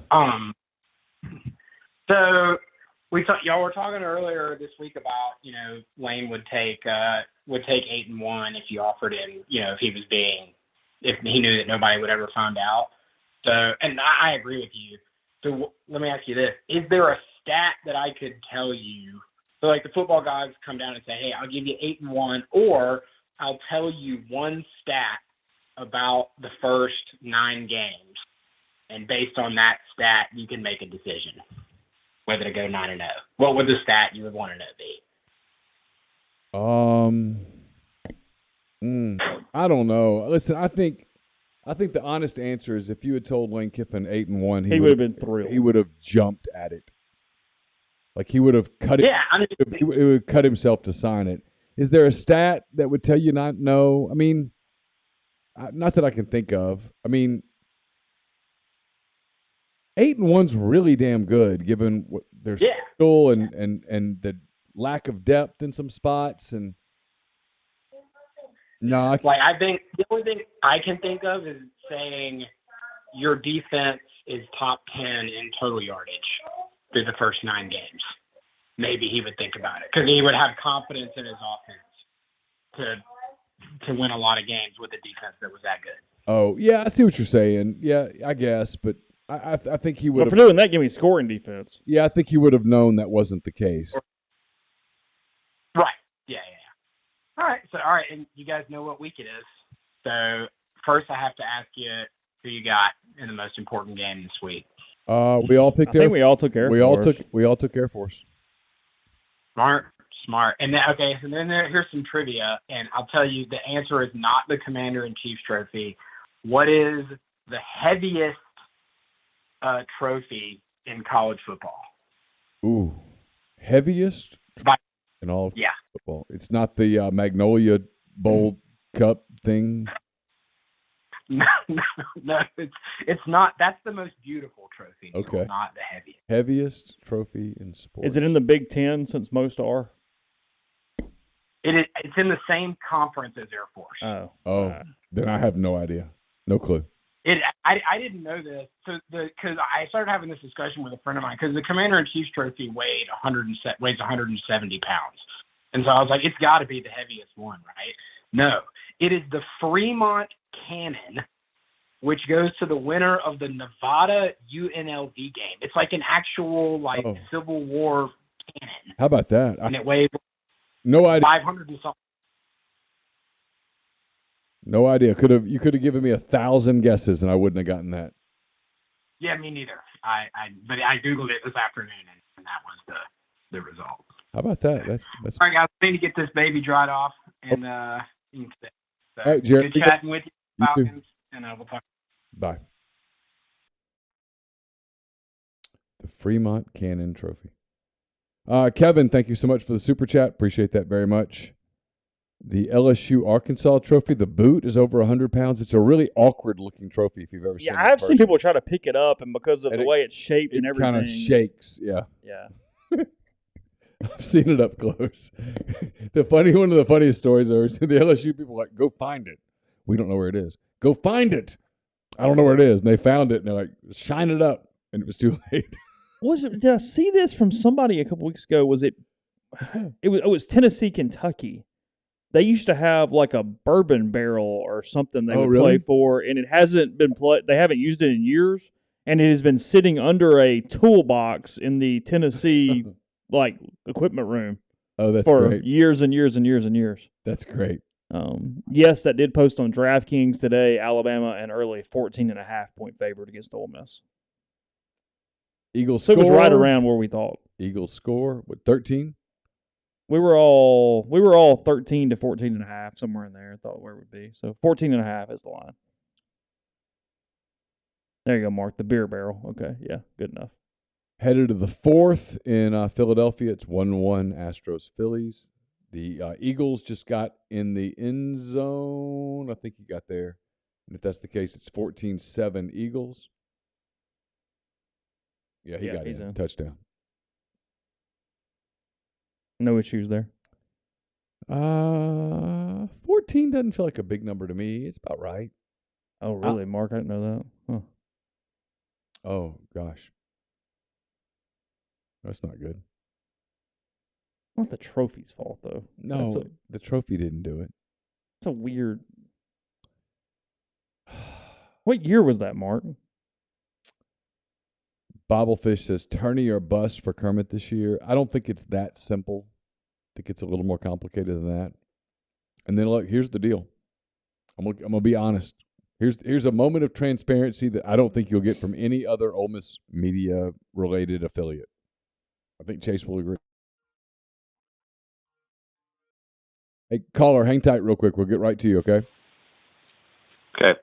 If you tell me that Ole Miss gives Lane Kiffin, help me, Chase, with the number, $10 million a year. Okay. I tell you that Kermit is safe, barring an absolute abomination of a season. I think those are connected in some way, yes, 100%. Yeah. Like it would have to go 3-15 bad for them to bite the bullet. Yeah, Kermit's owed $4 million to fire him, maybe a little more than that. So if you give Lane, call it 10 flat, that's up from 7.25 this year, barring bonuses. That's a $2.75 million addition. He probably would want raises for his assistants. Yeah, so no, it's not tournament or bust. It's more complicated than that. Hey, caller, thanks for your patience. Who's this? Hey, it's Mark in Columbus. Y'all knew I was calling in tonight. What's up, Mark? See, you used to be all Eeyore and upset. Yeah. Now the Vols are Well, got some bass in your voice, ready to go Saturday. I mean, I'm just, in all honesty, I'm just really happy for people like Tony Basilio and most of the fan base. And just Mark, I even changed the 15 font for you right here. I made it orange just for you right here, right now. I made it orange for your call. Thank you. And it's been a circus in that place for 15 years, like an Auburn-like circus, except Auburn actually wins, finds a way to win every once in a while. But the place has been an absolute circus for 15 years, and just that whole Alabama celebration was just an exorcism. I mean, it was about so much more than beating Alabama, and I was more impressed with them coming back and just demolishing Kentucky, because I thought Kentucky was pretty good. Like you often talk about, if I want Tennessee to be where I think they should be, and like people want Ole Miss to be where they should be, then Mississippi State needs to be an afterthought. Well, Kentucky needs to be an afterthought. For sure. Because you're not beating Georgia, Florida, and Alabama unless Kentucky's an afterthought, and that's what they were last week. Agreed, So, 100%. It's why if you're Ole Miss, you cannot legitimize Mississippi State in any form, social media or otherwise, because if Mississippi State is the thorn in your side, you're not beating Alabama. You're not beating Texas A&M. You're not beating LSU. You're not beating Auburn. Mississippi State has to be a pimple on your chin, and a small one at that, a little bitty one that you pop and it's gone. It can't be anything more than that. It can't. If you're Ole Miss and you're ever going to win big, Mississippi State has to be an absolute afterthought. If you're Tennessee, Kentucky has to be an afterthought, because Georgia and likely Florida at some point are going to be more than afterthoughts. and about the game Saturday, look, it's still a roster of 5 stars over there, so they, very much, the favorite to win. But the one thing that won't happen is I don't think that Tennessee, there's any chance they're going to go in there and turtle up and play scared. Like, they're going to let it rip. No. Oh, I no. mean, they might be the most confident team in America Yeah, today. this team? No, they're showing up at Sanford thinking they're winning the game. Yeah, and the thing I've learned to appreciate about this Heupel is, much like Lane, he doesn't need superior talent to win. And last year, a friend of mine caught this last year, and I didn't really pay attention to it, but he said, listen to him talk. He says he never once said, we need to get out and recruit. And translation, I need better players. He never once said that. He took that team that was his team last year. Never once threw those kids under the bus. And they've embraced them. And, I'm in shock that this has happened, but it just feels so good after 15 years. And for example, Fulmer had the best roster in the league for like 7 years, and that's not a knock on Fulmer. Him and the Tennessee quote unquote network, we're humming. But when the talent discrepancy lessened or was closed, he was done. Jeremy Pena leads off the fourth for Houston with the home run. It's 2-1. I think that was Noah Syndergaard's last hitter to face, and he'll remember it for an entire offseason. Well, and it means he faced a 12th hitter. No, that was the 11th hitter. How? Because they scored a run, got hit, 9 outs. That's 11. Pena hit second for them. Doing math in the beginning. The fourth inning, 2 people reached in the first, and then 9 outs. That's 11. He's their 11th. He's their second hitter though. Well, then lineup. how in the I might have missed something, Chase, and I'm enjoying a bottle of Mammoth Distillery. It's a single barrel rye. I'm not exactly thinking exactly straight. What's the proof on that? 128. Yeah, I thought it was a little higher octane. A little higher, yep, for sure. Smoltz was saying that he thought he would get through the third and be done. He came out for the fourth. Yeah, it was the leadoff hitter of the fourth. That's what we were debating here. Oh wow! I think Pena is the second hitter in their lineup. I think he hits right behind Altuve. Okay, I could be wrong. But again, I think I'm doing Altuve was the last out. Somebody was on first. Somebody scored in the first. I went to ULM. We don't do that complicated of math. Sorry, Mark. Go ahead. I thought Altuve was the last out of the third. That doesn't matter. I think so too. Hey, Mark, at ULM we don't do that kind of complicated. It's like if you have 2 skis, you're skiing. If you drop a ski, that means you have 1 ski. You slalom. That's the extent of our math. And if you get that down, you get a degree. So the Harvard of Louisiana isn't that tough a place to graduate from? Hey, look, it takes a minute to learn all of that. Absolutely. I mean, not everybody can be a damn genius. Some of us, have to work. I picked peaches as a high schooler. I mean, you have to count your peach buckets: 1 bucket, 2 bucket, 3 bucket, 4. That's it.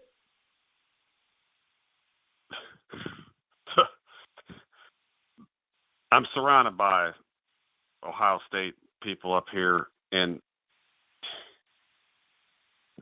they're a different kind of homer in their media.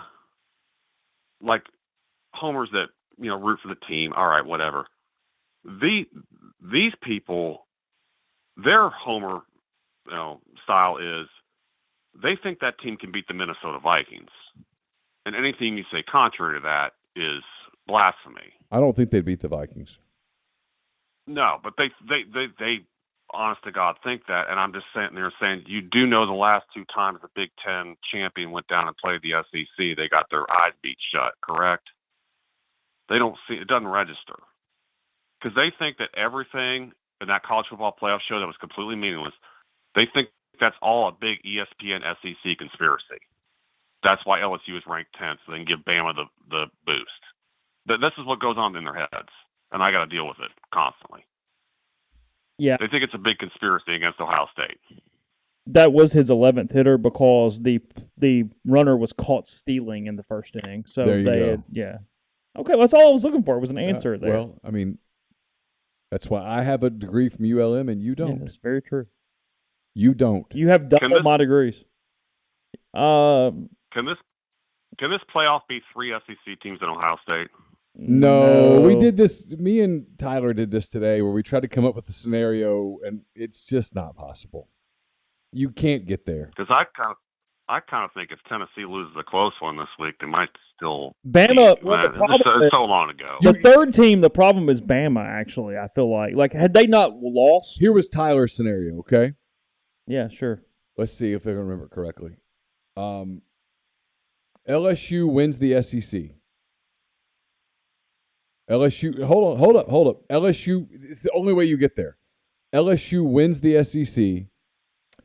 Georgia beats Tennessee, loses to LSU in the championship.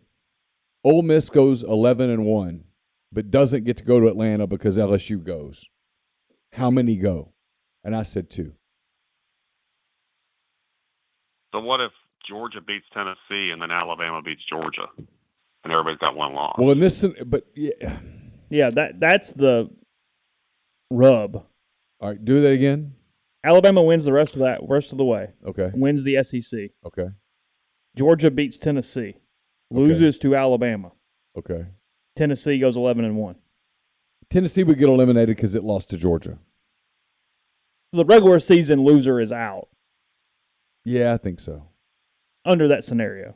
I mean, there's so much more football to play than so many other conferences, but because I was kind of thinking after the Bama game, like, man, we might kind of already be in no matter what happens in Athens, but maybe not. All right, y'all. Thank you for letting me call in and talk Vols.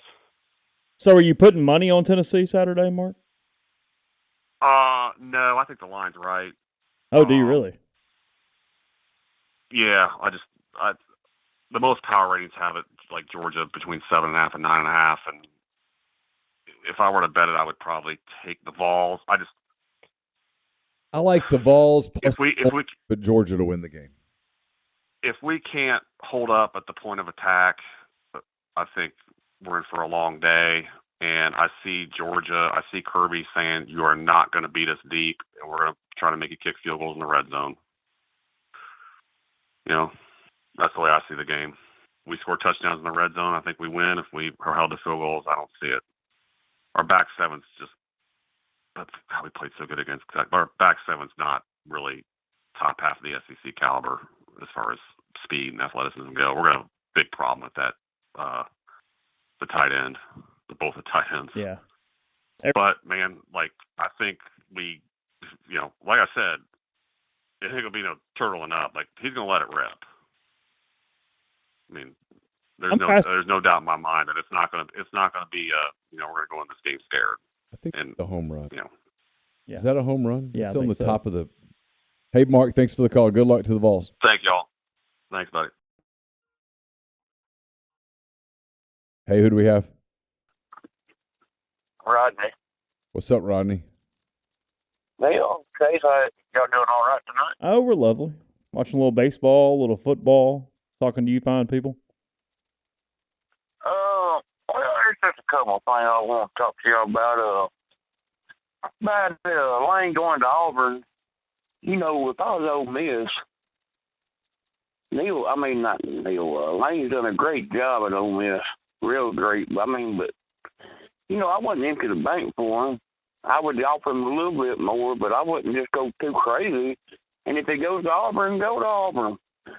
Ole Miss, I think we ought to go after the guy that just saying his name was to leave. I don't want him to leave.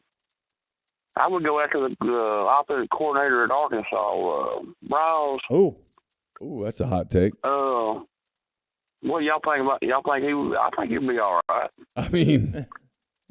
Hello? Yeah, we're here. We're here. That kind of caught me off guard.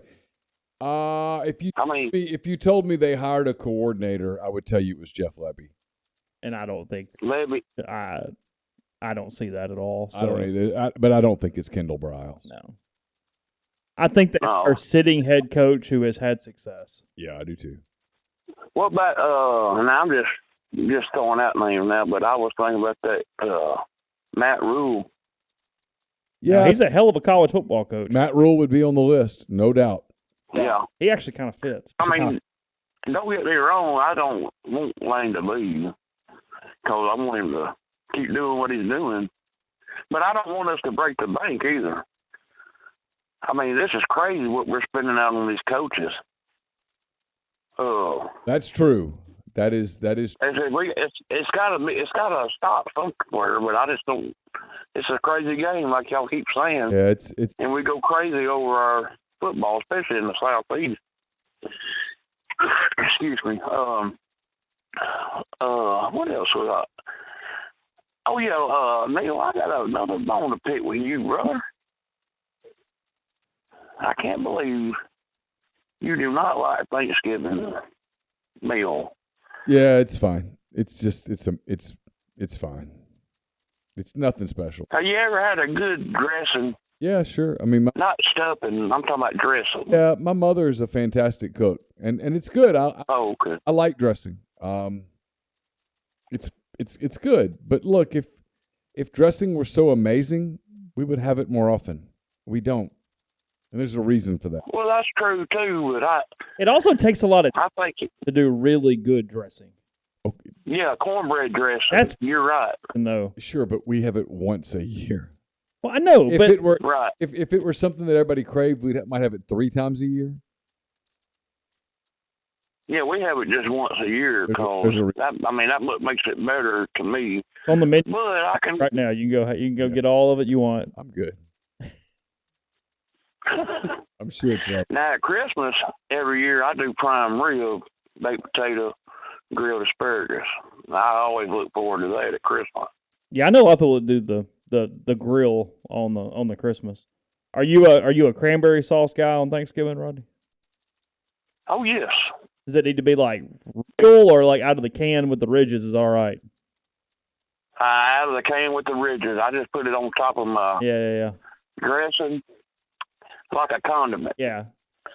That's what most people And I do. put a little bit on my mashed potatoes, What? and it's good to me. Cranberry on Out of the can. toast. You don't put the cranberry on the next day sandwich, Neal? When everybody you take all of it and put it on the sandwich? I don't eat cranberry on days that end in Y. Nah, I don't. I'm not too big on. First of all, I'm just not big on leftovers. I will eat a turkey sandwich leftover, but like cranberry and dressing, I eat it right then and there, and then I'm done. Yeah, I mean, I know people that do the whole kitchen sink is like the next day sandwich. It's like the dress. Oh, I know too. My brother does it. He's crazy. It's disgusting the way it looks to me. Yeah, it's turkey and cranberry and dressing. Ugh, I've seen him put mashed potatoes on that. Probably some giblet gravy.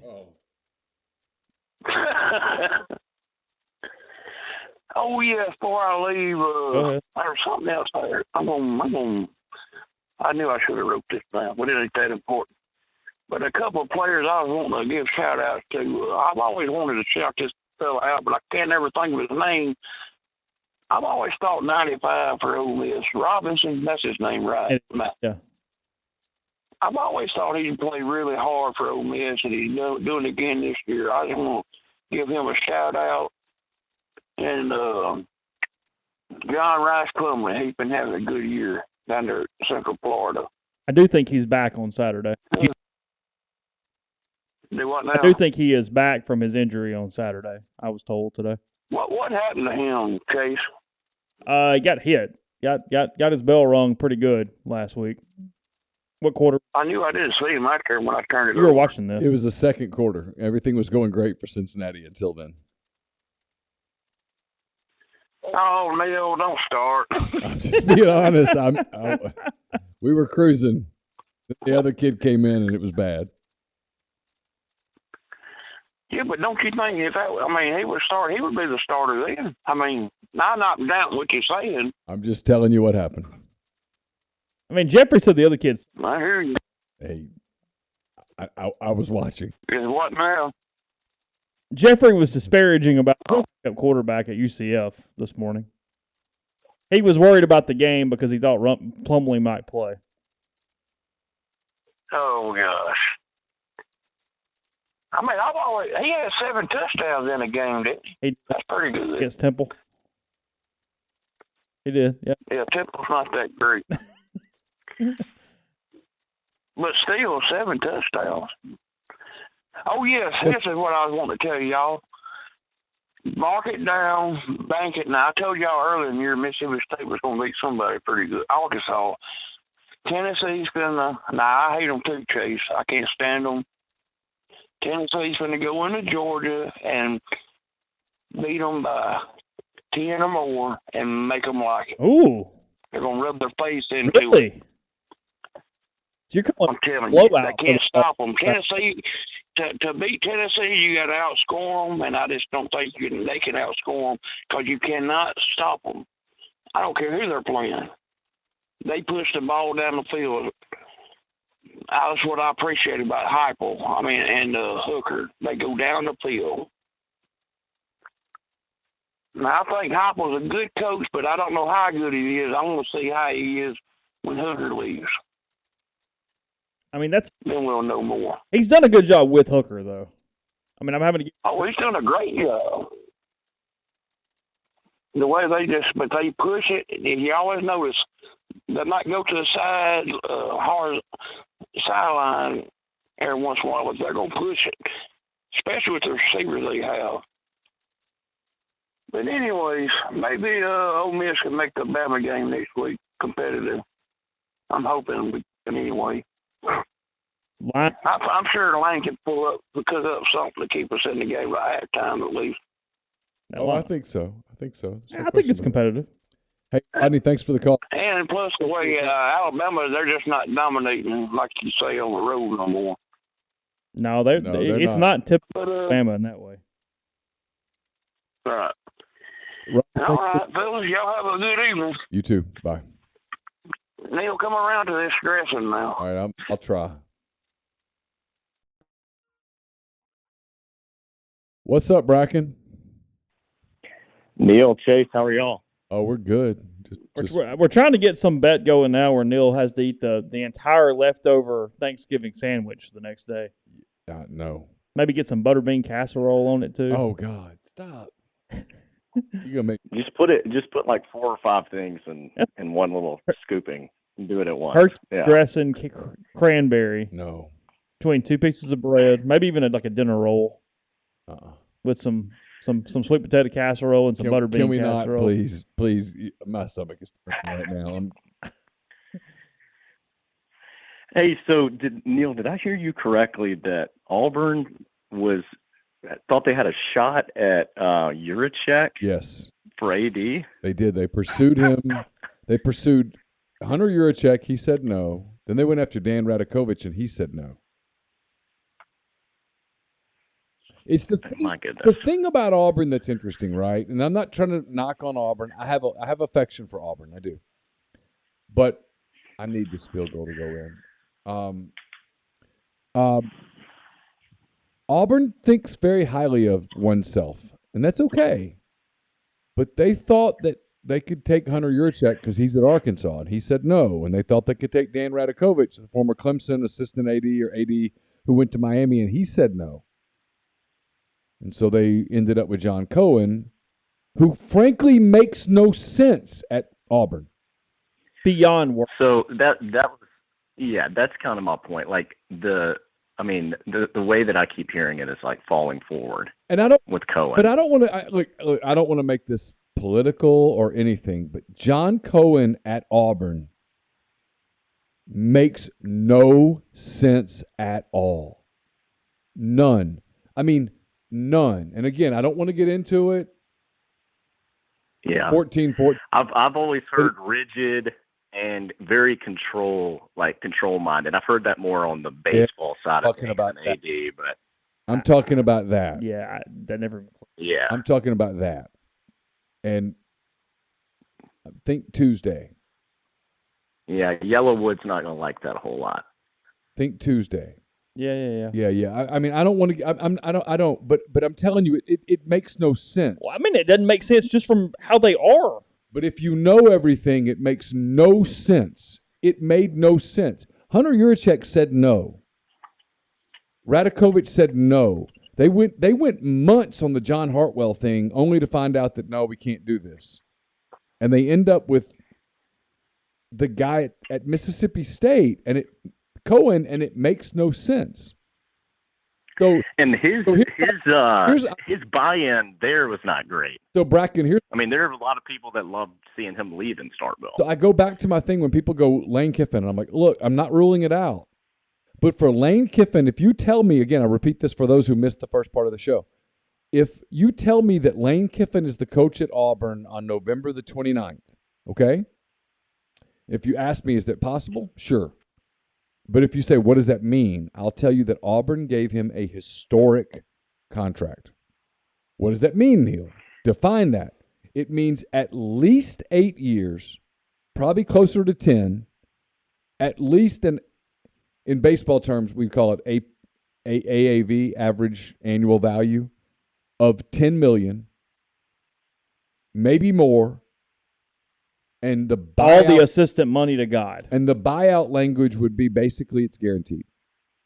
I mean, unless he unless he assaulted a goat or something. I mean, it would be all guaranteed. And so what does that mean? Do the math on that. It means basically close to $100 million. Now, if Auburn offers Lane Kiffin $100 million guaranteed, yes, he is the next coach at Auburn.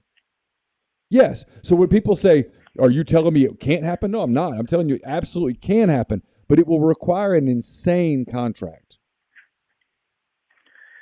Yeah, I do think there's about to be kind of a movement in the next couple of years, and you've seen it happen a couple times of these athletic departments just finding a way to find violations or find some stuff under the rug to get out of some of these contracts. Good luck. Good luck. You've seen it happen a couple times. But these contracts are really good. And listen, these coaches have great agents who are supported by really talented attorneys. And it's not as simple as, hey, let's put some clause in there. Look no further than. No, I'm talking more of like NCAA stuff, like finding stuff they're doing behind the scenes off the field that they know about but are not telling. But once once they want to get rid of that coach, like I think that's going to happen. I don't think it's going to be a commonality, but I think you'll see that Auburn a little bit more with some of these ADs. Auburn spent a year, Bracken, trying to take down Brian Harsin, and they couldn't do it. I mean, they turned their own head coach into an enemy. They went after his personal life and lost. That's a good point. Like for example, I mean seriously, I guess I've had just a little too much, and so I'll say this: the coach having an extramarital affair is not grounds for firing him. The coach having a relationship with a consensual relationship with a 23-year-old girl, while that might be something that we look upon morally and go, what are you thinking, is not grounds for firing him. You're going to have more than that. And that's all Auburn had. And they didn't even for sure have that. No, they were reaching. And so And so now in this era of NIL, there is no cheating. So when you give the guaranteed historic contract, if it doesn't work, you're screwed. Ask Texas A&M. Because if Texas A&M, there are people today who told me, hey, don't be shocked if A&M makes a move on Jimbo. Understand, A&M will owe Jimbo Fisher $85 million.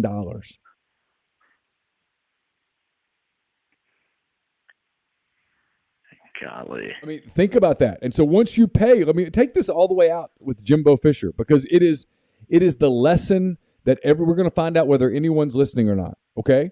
So when you pay Jimbo Fisher $85 million to go away, the day that he goes away, and Chase knows where I'm going with this because he and I have had this conversation, the day that the minute that he goes away, it's not his fault anymore. Now you got to go hire a new dude. So let's use Lane Kiffin. So you fire Jimbo Fisher at Texas A&M, $85 million. You go hire Lane Kiffin from Ole Miss to be the head coach at Texas A&M, which will be some karma, but it'll be funny.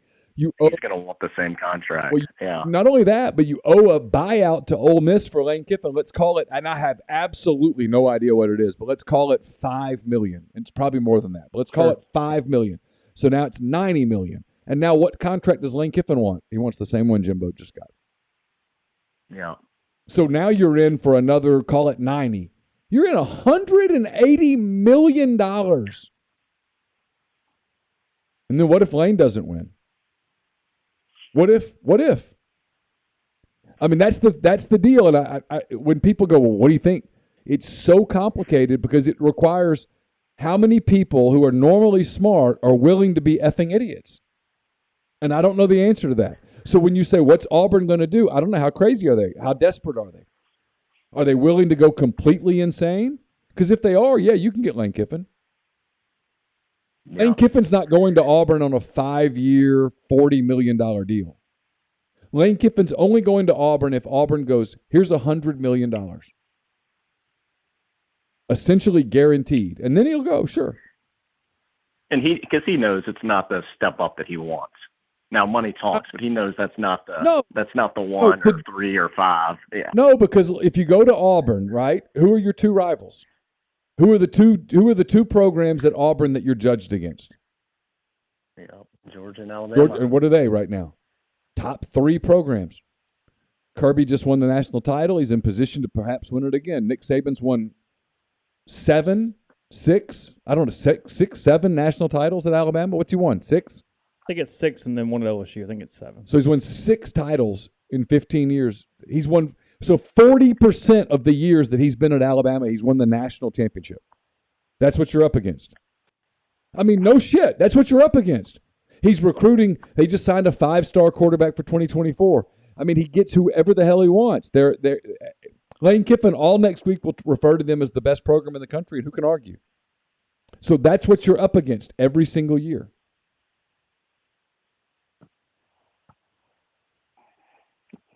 Yep.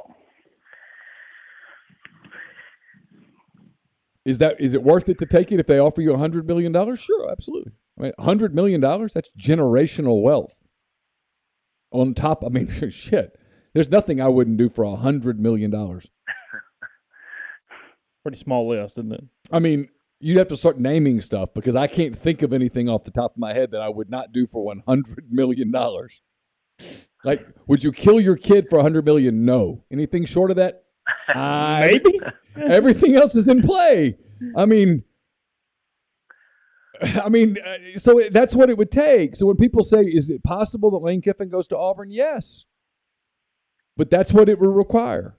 And if they're crazy enough to do that, well, then, hell, all bets are off, guys. Is that fair? I don't even think that. I think that's being rational. If Auburn 100%. If Auburn offers him a generational contract that changes the game, yeah, he takes it, of course. Neal, Chase, who are y'all's sleeper SEC basketball teams this year? Ooh, sleeper SEC basketball Texas team. A&M. Texas A&M. Okay. Deep sleeper is LSU. Oh, okay, that's my sleeper. Really? Deep sleeper. Like, but I mean, yeah, I think they're predicted 8 in the league, and you know the thing that's crazy is and this is where Ole Miss has to take advantage of their schedule. The bottom half of the league's not very impressive this year. No, it's not. There's 3 to 4 teams that are potentially really bad. There's Kentucky, Tennessee, Arkansas, Auburn, Alabama are the best 5 in some order. Figure it out. I don't care. A&M's right there, and then it's LSU. And then probably after that, it's Mississippi State, Ole Miss, some order. I don't know. Ole Miss's deal is Deshaun Ruffin healthy or not? What do you think is if you're in Vegas, where are you setting Ole Miss's over/under for SEC wins? I mean 7. Yeah, I think 7.5. Maybe 7.5. 7.5 is the Yeah. Yeah. I think Ken Palm has them 49 and going 8-10 in the league. The deal is 10. I think 10 of their games of their 18 are like 10-14 or 9-14 in the league. So it's one you can't really lose, but you kind of got to win some of them too. Or you got to win them because if you win, it doesn't help you a ton either. So I don't know. It'll be interesting to see. But the LSU thing is really fascinating because they had 0 players at one point, and their starting 5 is, I mean, pretty legit. Yeah, they're Ken Palm in the top 40. Yeah. So if they go and finish 7 or 8 in the league this year, I think they only lose KJ Williams, who was at Murray State, really good player from the Delta actually. They'd only lose him. And then the next year, I mean, you start adding pieces, and that would be a very interesting story to go from 0 to finish in the middle of the pack in the SEC, and then the year after that, who knows? So that's the one that's kind of intriguing to me. But Agreed. Yeah, Ole Miss's pieces. I mean, you gotta be healthy, and I think Ruffin's not only got to score, but he's got to be able to create for others as well. Agreed.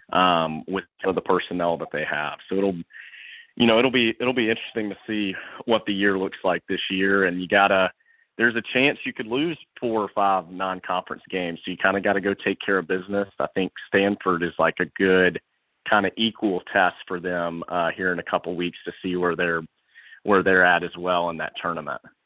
Yeah, I think that's more than fair. I think Deshaun's got to be healthy, and then Morrell has to have a breakout season. Yeah, and he could. Oh, I mean, he could. So you have their non-cons, because if you beat Stanford, you at least stay in the good part of that bracket because you get Florida State next, not Siena.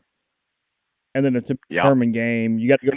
Those are always huge for a team like Ole Miss because it's like your non-conference schedule is never elite from a strength standpoint.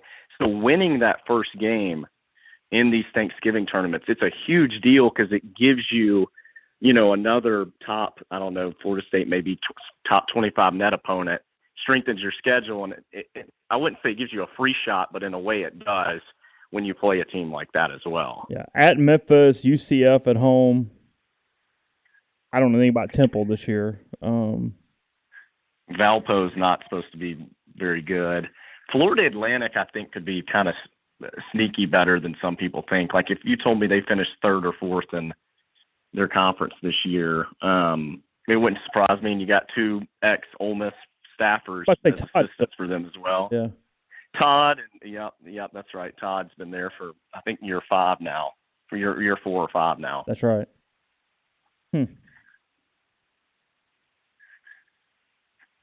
That's interesting.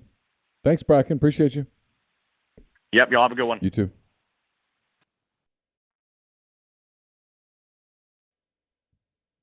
Yeah, winning that first game in those tournaments is frankly what's killed Ole Miss over the years from trying to make the NCAA tournament. Is they just miss out on a couple of those games or blow one or whatever. So you blow your net opportunity. Yeah. 2-1 Astros, bottom 5, nobody out, nobody on. As Justin Verlander works into the 5th, he's given up 3 hits, a run, 4 walks, 4 strikeouts. It's 14-14. Damn it, Eagles and Texans. That's not going starting well. the 3rd. No, I need a really hot 3rd quarter. Hey, who do we have? Hey guys, Walt in Birmingham. What's up, Walt? Not much. Just dealing with these twins. 3 weeks old today. Oh my gosh! Congrats. Yeah. What's thanks. like? Y'all not sleeping? It's. I'd love to tell you that my wife and I are basically on a second honeymoon, and we're learning a second language and maybe taking a cooking class. But it's been been as insane as you would think, but in a good way. It's fun. How are you? Where do you stand right now in her hierarchy? Where does, on a scale of 1 to 10, with 10 she's madly in love and can't take her hands off of you, 1 she absolutely despises you. Where are you right now?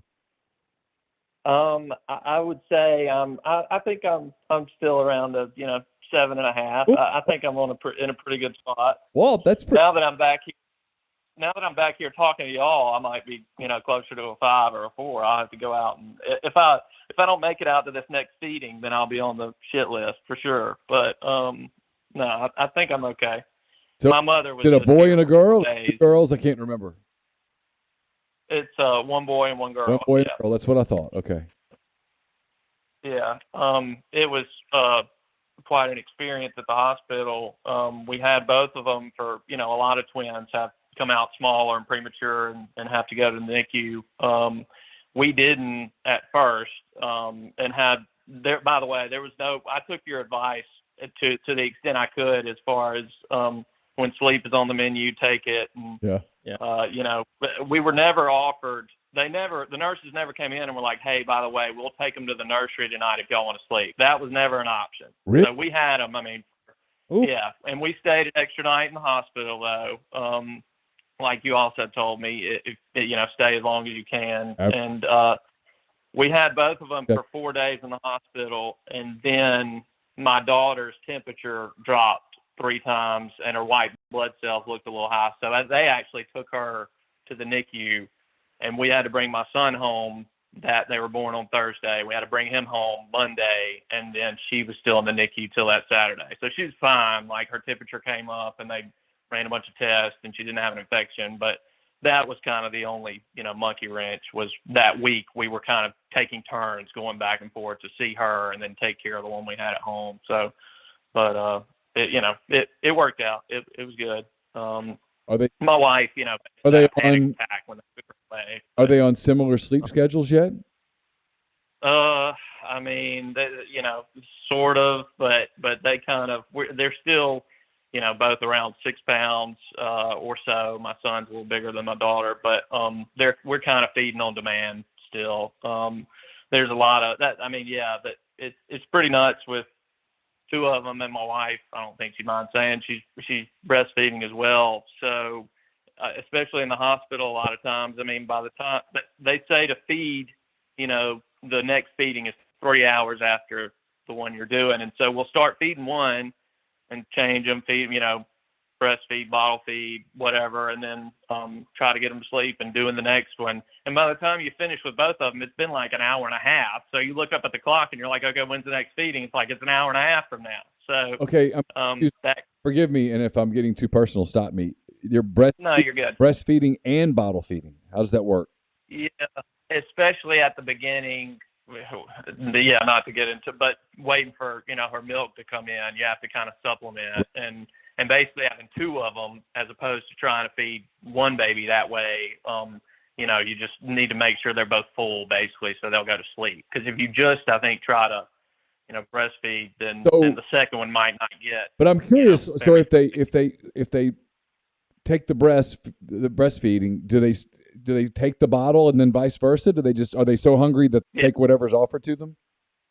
Yeah, they've been pretty good about taking whatever's offered to them. My daughter, I think, is starting to not take the bottle as well, but it just kind of depends. I mean, sometimes they're really fussy about it, and sometimes they'll just eat all we give them and go to sleep. So one of the best investments I will say we've made is a few nights a week we have a night nurse come from 1 a.m. to 7 a.m., and that is the best money. Especially, I've gone back to work in the past week, so that has been a pretty big blessing as far as just somebody take 2 feedings with both of them and let us. I bet your wife is exhausted.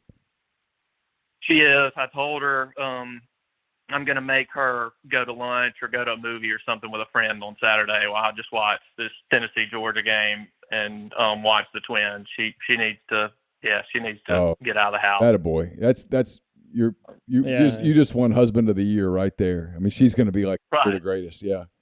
Well, she's already, she said, I don't know if I want to be away from him that long. And I'm just going, you really need to just, I mean, we live right by the Summit in Birmingham. If I know you lived in Birmingham before, we're north of there. So I was like, just go over there and do something, go in, shop or something with somebody. But yeah, it's going good, but it's crazy in a good way. But yeah, so, anyway, and actually that Saturday after they were born, it was a great day for me to be in the hospital because my wife just slept and the babies were pretty good that afternoon. And so I just sat there in the hospital room, the suite, watching Tennessee, Alabama was on after the Ole Miss Auburn game. And the people in the suite, the birth suite next to us must have been huge Auburn fans because as soon as that Tennessee field goal went through the uprights, they yelled so loud. They hear it all over the hospital. But that was it was good. Speaking of, I've got Tennessee in the points this weekend. Yeah. Almost everybody. I mean, I just didn't think. Well, it's the more fun line to have. I mean, having Georgia minus the points is just bitten, pretty much anybody who gambles this season at some point or another. I feel like. And I didn't feel like Georgia looked that great against Florida. I mean, they put them away and almost covered, but missed it by half a point. But for 3 quarters, I just kind of thought they looked a little, I don't know, not sluggish, but maybe sleepy. Just kind of, they just looked a little vulnerable again to me. But I don't know. There was a story in The Athletic, I think it was yesterday, maybe today, I can't remember, where they asked some SEC head coaches and assistant coaches anonymously about this game. All this.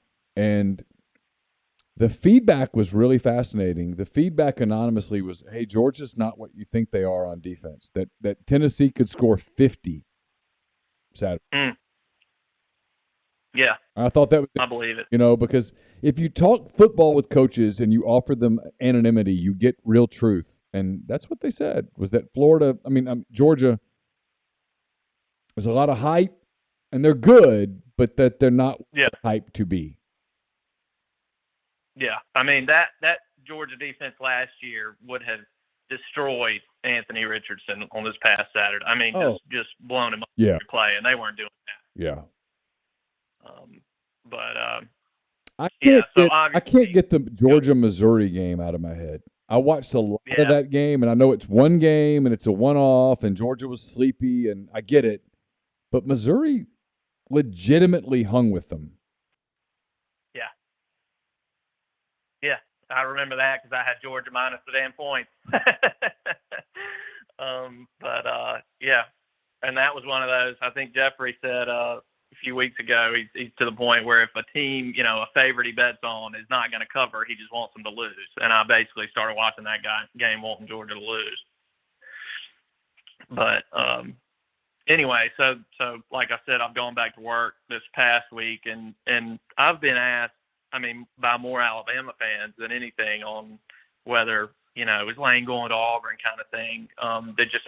We're an Alabama loss to LSU on Saturday away from people really going just kind of ape shit over here on both sides, which would be kind of fun to watch. But what is it? What does it say that Jeff Grimes' name has flown around so much? I know it's because he coached there.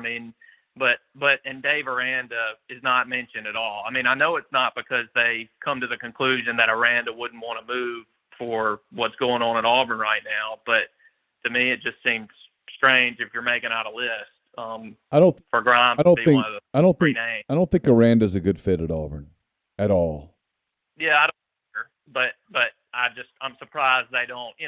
A lot of Auburn people think they could get anybody at this stage. So I'm just surprised he's not mentioned. I don't know. The Grimes thing is interesting. If you talk to people, look, again, today's November the 3rd. A lot's going to happen in the next 3.5 weeks. But I think the Grimes thing was a bit of a trial balloon, and I don't think it floated very well. Yeah. Yeah, I hadn't heard anybody mention his name as far as just in casual conversation on that being who they want. But we'll see 3 weeks from now. Maybe opinions might have changed. But it's weird for me to kind of say this, but if rational thought wins out and they hire, say, Hugh Freeze, which is weird to think that the rational, move or more rational move might be to go that direction. But what is his? Freeze had trouble, especially towards the end of his tenure. Obviously, hiring staff. We all know what happened with the way Longo and McGriff were brought in after kind of a laborious search for both those positions. It seemed like it kind of drug on with cycling through names that of people that weren't interested. Do you think him being at Auburn gives him a bigger platform? Has he made more connections to be able to attract the kind of staff you need to recruit and compete in the conference, you think, or you think it'd be kind of similar to? I think Auburn could help him assemble a staff that he couldn't assemble otherwise. They would be able to put the money and connections together to give him a staff that he wouldn't be able to do on his own. Yeah. And I think Hugh's more connected today than he was when he was at Ole Miss. But look, I'm not a big Hugh Freeze fan, and people know why, and it's personal, but I think Hugh would do well at Auburn. I do. Yeah. He's the perfect, politician type hobnob with the boosters guy, which is exactly what Lane isn't, which is why that's a terrible fit right now. Yeah. But yeah, I think Freeze could do well there too. But it still seems like the most likely thing to me, but who knows with these folks. It probably depends on what's going on in Tuscaloosa to an extent too. How desperate but anyway, have Chase, I can't remember if you had messaged with Ole Miss Cub or not at some point. There's a long DB Cooper thread on the We message still board. could do that. Frankly, I haven't delved into it enough to get to the place to be able to have the conversation because he's so good at it. I still say doing that about a 3-hour DB Cooper podcast on the Wednesday before the Alabama game would just be wonderful to watch in the live chat and on the message board to see some reaction from. Yeah, I have a hunch. From it's the week or two after football, barring coaching issues, is probably the time for that. Yeah, it's probably not good, but yes, that is absolutely on the radar. Good deal. Last thing, so before the Twins got here, my wife and I were having a conversation one night. One of her, all-time favorite shows, The Office. Neal, I know you love The Office, and that's kind of our show to have on in the background and just watch over and over again a lot of times or while we fall asleep. I threw out, and then sometimes we'll switch to, like, say, Parks and Rec. I threw out the idea that Parks and while The Office has better, heavy hitters at the top, Parks and Rec could have a deeper bench of characters all the way around, seeing that, you've got Chris Pratt and Aubrey Plaza and all these people who have gone on to be basically, movie and TV stars post Parks and Rec. She wouldn't even hear me finish the sentence, basically. Told me to shut up, and she wouldn't hear of any disparagement over The Office's cast, but anyway, I thought it was at least an interesting conversation to have. Yeah. What's your wife's name? Julia. Yeah. Look, you make a valid argument, but I'm with Julia here, and I like both shows.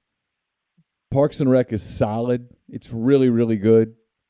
And if you compare it to damn near most anything, it's superior, but not The Office.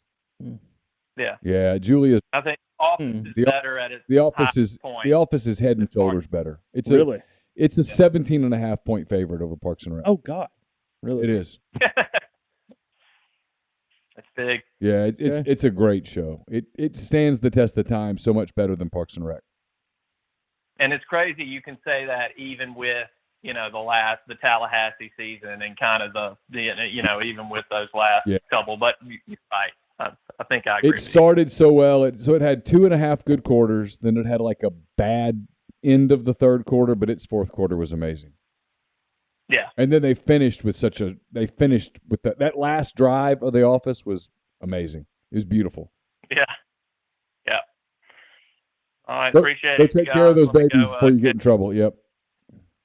Yep. Have a good one. Thank you. I'll take. Twins, 3.5, Yeah. 3 weeks. Whew. A lot going on there. Yeah. That's where you just got to be, man, I don't know. Yeah, I saw earlier you still got 30 minutes left of Pretty Woman if you want to put that on TV too. No, I'm good. The Nope. proceedings. Nope. You get to the happy ending. Her whole career is a happy ending.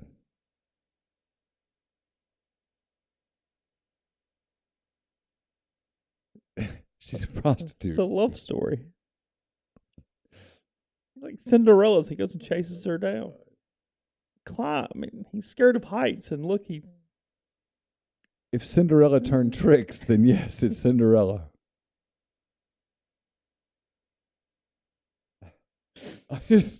No. In no world is that. No.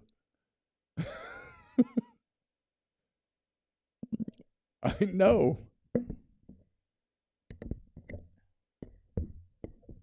It's a terrible film. Okay. King of Queens is an underrated sitcom. Solid. Yeah, it's not in the Seinfeld Office category. That's a tier there. It's better than Pretty Woman. It's more realistic. The fat UPS driver with the kind of hits up a little bit. Uh-huh. Yeah. As opposed to the prostitute who lands Richard Gere. Julia Roberts, though. No. Dresses up well.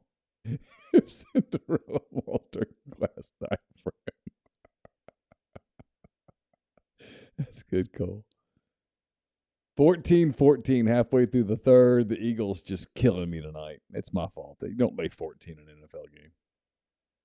Oh, we got a pick. Got a pick. Run. Yes, sir. Let's go. Yeah, you still got a shot. I got a chance. He's got to have a play. Got to have a play, and there's a play right there. Yeah. All right, I need to put the phone number up for a minute. It's already 9 o'clock. Yeah. Oh, my God. This show went quick. How did we get here? Show us on the doll where Pretty Woman hurt you.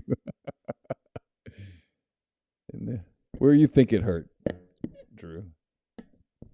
Oh, that's a pick. Yeah, he caught it. He got it. Yeah. Big mistake. Huge. Yeah. Yep. Yep. You'd be surprised, since my Pretty Woman hot take, how many people have either agreed or disagreed vociferously with my take. Not many cold takes. Everybody had an opinion. Everything is either ice cold or like scalding. Yeah. Nothing in between. Yeah. Yeah.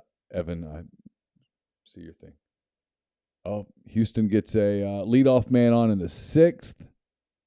2-1. Astros leading the Phillies in Game 5 of the World Series. I got a feeling we're a little behind a big play here. Got a feeling something big's coming right here. Yep, there it is. A.J. Brown, touchdown. And just like that, the Eagles give me a chance. Is this Grind? It's Grind. I thought it might be. How are you, sir? I'm doing good. How about y'all, man? We're just you're good. You're probably the last call here, so what's up? Oh, well, man, I mean, a lot has, been down since the last time we talked, on the phone. That is true. Let's not relive it all because we'd be here till midnight. I'm with you on that one. Well, first off, hope springs eternal now that Harsin and his crew are gone. They've packed their bags, took all the potatoes. The potato famine is over. Harsin was just misunderstood. Had y'all give him a chance, it'd have been all right. It'd have all worked out. Man, I remember when I called in the night or the weekend, whatever, Harsin was hired, and we graded the hire. We said B could be an A, could be a C, and hell no. What a disaster! So many fronts. I mean, there's so much blame to be distributed on that hire that everybody involved deserves an F. Literally, Auburn, Harsin, boosters, agents, everyone deserves an F. Well, I mean, are we gonna give Harsin an L for taking the money though? No, that's true. I give him a D. That's fair. All right, okay. We give him a D. A low D. I mean, he took that job. At some point, don't you have to ask, hey, do I have any chance at all? And look, he's going to walk with $17 million, so that's all fine and good. All right. He's going to be fine, and he's a leading candidate for the Arizona State job. But don't you at some point say, is there any chance at all that this works? I mean, shouldn't there have been some alarm bells for him where he goes, hey, wait a minute. Nobody there's going to want me. This is going to be miserable for me, my family, all the people I'm bringing with me, my coaches, my support staff, because not everybody's walking out of there with $17 million. There are some people whose careers are potentially ruined over this. True. Well, I mean, I will say this. The only guys whose careers could potentially be ruined are them boys that he brought with him. And so it's up to him to save them. That's what I mean. Yeah, I guess he could save them when he goes to Tempe or wherever, sure. Right. That's a good point. Fair enough. They just got to get the hell out of here. Ain't nobody left but Caddy and Zach Etheridge and all the good guys. That's all we need right now, man. We need people who understand Auburn right now. Y'all don't understand how happy I am. Like, I haven't stepped foot inside Jordan-Hare Stadium this season, but as soon as Texas A&M brings their button to Auburn, I will be there shooting, rooting Cadillac on as best as I can, man. as best as Yeah, I I've can. tried to explain. I think that's the best move Auburn has made this season. It's kind of like Dexter McCluster being Ole Miss's interim. Yeah, that's all I'm gonna say. Imagine if Deuce McAllister got named the interim at Ole Miss. Yeah. I mean, Yeah, after Matt Luke got fired. it's a beloved son getting, for sure. Yeah, I get it, 100%. How's Cadillac going to do as the full-time guy when he goes 4-0 and goes on a little run here, Brian? Hey, like I said in the chat, if Cadillac goes 4-0, I would be irrationally rooting for him to get the job. I will be full force in Cadillac mode irrationally, even though it may not be the best decision. Whatever, man. Yeah, it's Chase picked Auburn to beat Mississippi State because he's cheering for chaos, and I when I read it, I went, "Oh, I respect that." Yeah. I mean, because there's a part of me that, like, if Auburn beats Mississippi State, I'm like, okay, War Eagle the rest of the way, because I want to watch that chaos, like. Auburn going into Brown and winning the Iron Bowl. I'm like, yeah, sign me up. Dude. Oh, don't put me in that pickle. Please don't, man. Come on. That'll be too tough. Game from on Saturday, like it's just couch in Starkville because he hadn't moved yet. No, he's got to go. He's not going to the game. He's not. No, he's been reported. Yeah. Oh, that's weak. What? That's weak. Yeah, I'm with Neal. That's not a good. Yeah, I saw somewhere today he's not going to the game. Go to the game and go to the visiting AD suite and sit your ass in there, and eat your chicken fingers. Take it and take it like a man. Yeah. No, apparently he's not going to the game. That's weak. That's a bad sign. Yeah. It is. Hey, well, you know what? It may be the good sign that he's just gonna let the boost, let us do what we need to. Look, I'm gonna say this. I understand what Siska says that, hey, the Auburn people need to get out the way and yada, yada, yada. Well, I'm going to say this, man. Look, I haven't been alive that long. So, my view of everything is skewed. You got to remember, my first season really following Auburn was 2003. So you have to think of what Auburn has been since 2003. And so I'm like, well, since 2003, the boosters, they've been a little crazy, but their method may be mad, but we had a high sometimes. It's better than what the fuck Harsin did. Excuse my language. It's better than that, than letting some outsider do this. And so, I'm gonna say this: Auburn does need to do things the right way, and yada yada yada. But the next coach does need to understand the job, which is why I don't think Lane Kiffin is gonna be the next coach. I think y'all people can chill, let their little hearts rest, and all that stuff. They don't have to worry about that, in my opinion. Yeah. I've had people say, what's your gut? My gut is that it doesn't happen. And like I said earlier, not to be repetitive, but if you told me it does, it means they threw an insane amount of money at him. And if that happens, then, hey, look, everybody has a price. Lane does too. And if Auburn pays Lane Kiffin super duper money, he's going to take it. But it'll take that. He's not going for a rational deal. And I don't think the next, whoever Auburn hires, I think they're looking at the deal that Gus kind of had in the latter years, like you said earlier, like a 6-year, $42 million. Yeah, that's what I think they'll be looking at. I don't. It's got Hugh Freeze. I don't see Auburn running up 10. It's got Hugh Freeze written all over it. It does. It. And Hugh, it does. And hey, I'll embrace Hugh. I will. Come here. Yeah. Freezeless Jesus. Hugh would do all of the Auburn things that Auburn people want him to do. He would open every conversation with War Eagle. He would end every conversation with War Eagle. He wouldn't say Merry Christmas. He'd say War Eagle. And he would go to all of the meetings. He would hobnob, and he would take pictures with every family, and he would. Yeah. And he would do all of it really, really well. He's a good coach. He's a very smart offensive coach. He would put together a good staff. He would do I'm telling you, Hugh would do a good job at Auburn, and you're talking to somebody who doesn't really like Hugh Freeze.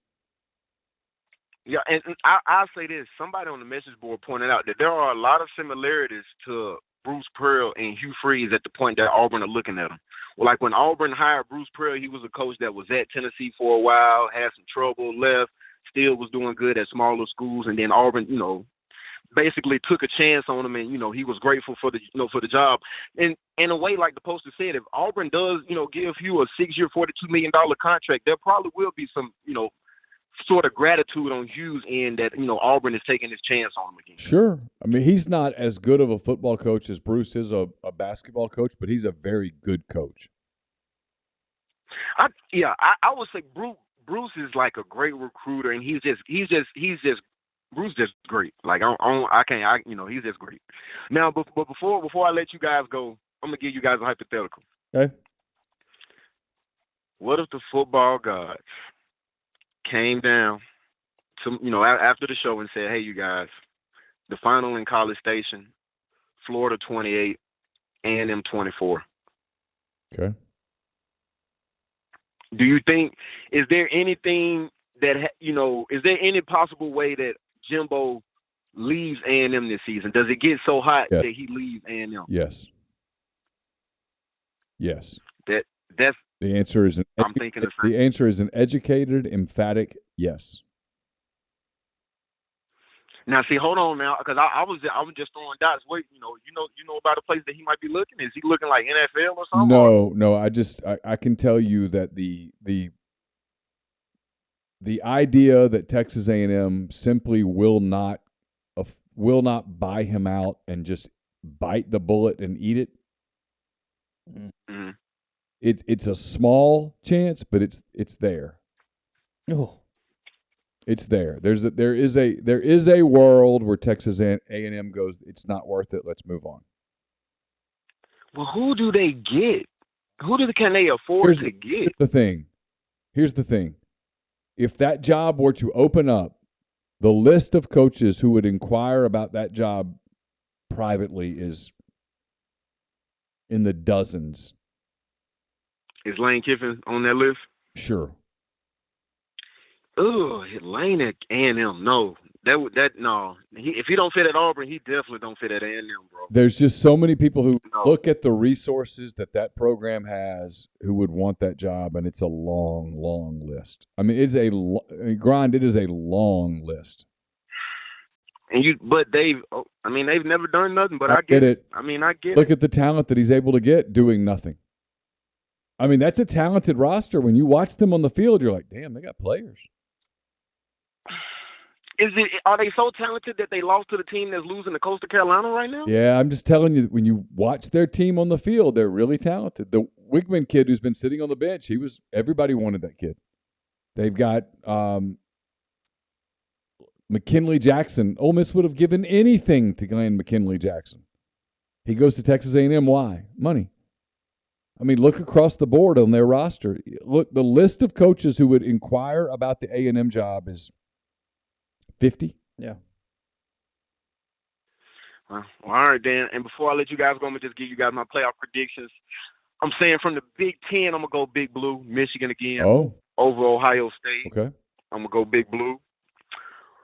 From the SEC, I'm going to go – and see, I was wrong. I said earlier this year that the Big Ten, not the SEC, was going to get 2 teams in, and I was wrong about that. I'll admit that.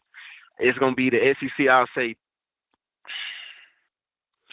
See, if 2 teams from the SEC get in, they have to be from the same division. Yeah, most likely, yeah. It's got to be the loser of this game, but the other team has to win the SEC. Yo, Alabama and Ole Miss can get in the playoffs. I don't think people in Oxford realize how if. But the loser. I said that. No, I forgot Alabama already. The loser of Alabama or Ole Miss is going to have 2 losses. I'll take that back. Yeah. Yeah, I take that back. Never mind. As of right now, I'll go Tennessee, Georgia from the SEC. And man, I'm gonna stick with my Trojans out west. We gonna take down Bo Nix. We gonna take him down. All right, I can see it. That's my team out west. So that's how I'm gonna go with it. All right, man. I'm gonna let you guys go, man. Hope you guys have a good weekend. Thank you. Appreciate you, Grind. All right, we'll wrap it there. Appreciate everybody for making us a part of your week. As always, 2 hours and 23 minutes here on the show. Yeah, good show. I was surprised. I had no expectations for tonight. We'll put this up in podcast form tomorrow on the Oxford Exxon podcast feed, MPW Digital, 2 parts. Say. 2 parts. We'll make it a 2-part show. For those of you who are coming up, don't forget we've got McCready and Siskey is up. We've also got Brian Rippey's got a show. I think Chase has a show. Yeah. Butcher versus Spin Instructor is up. There's a lot of stuff for you over the weekend.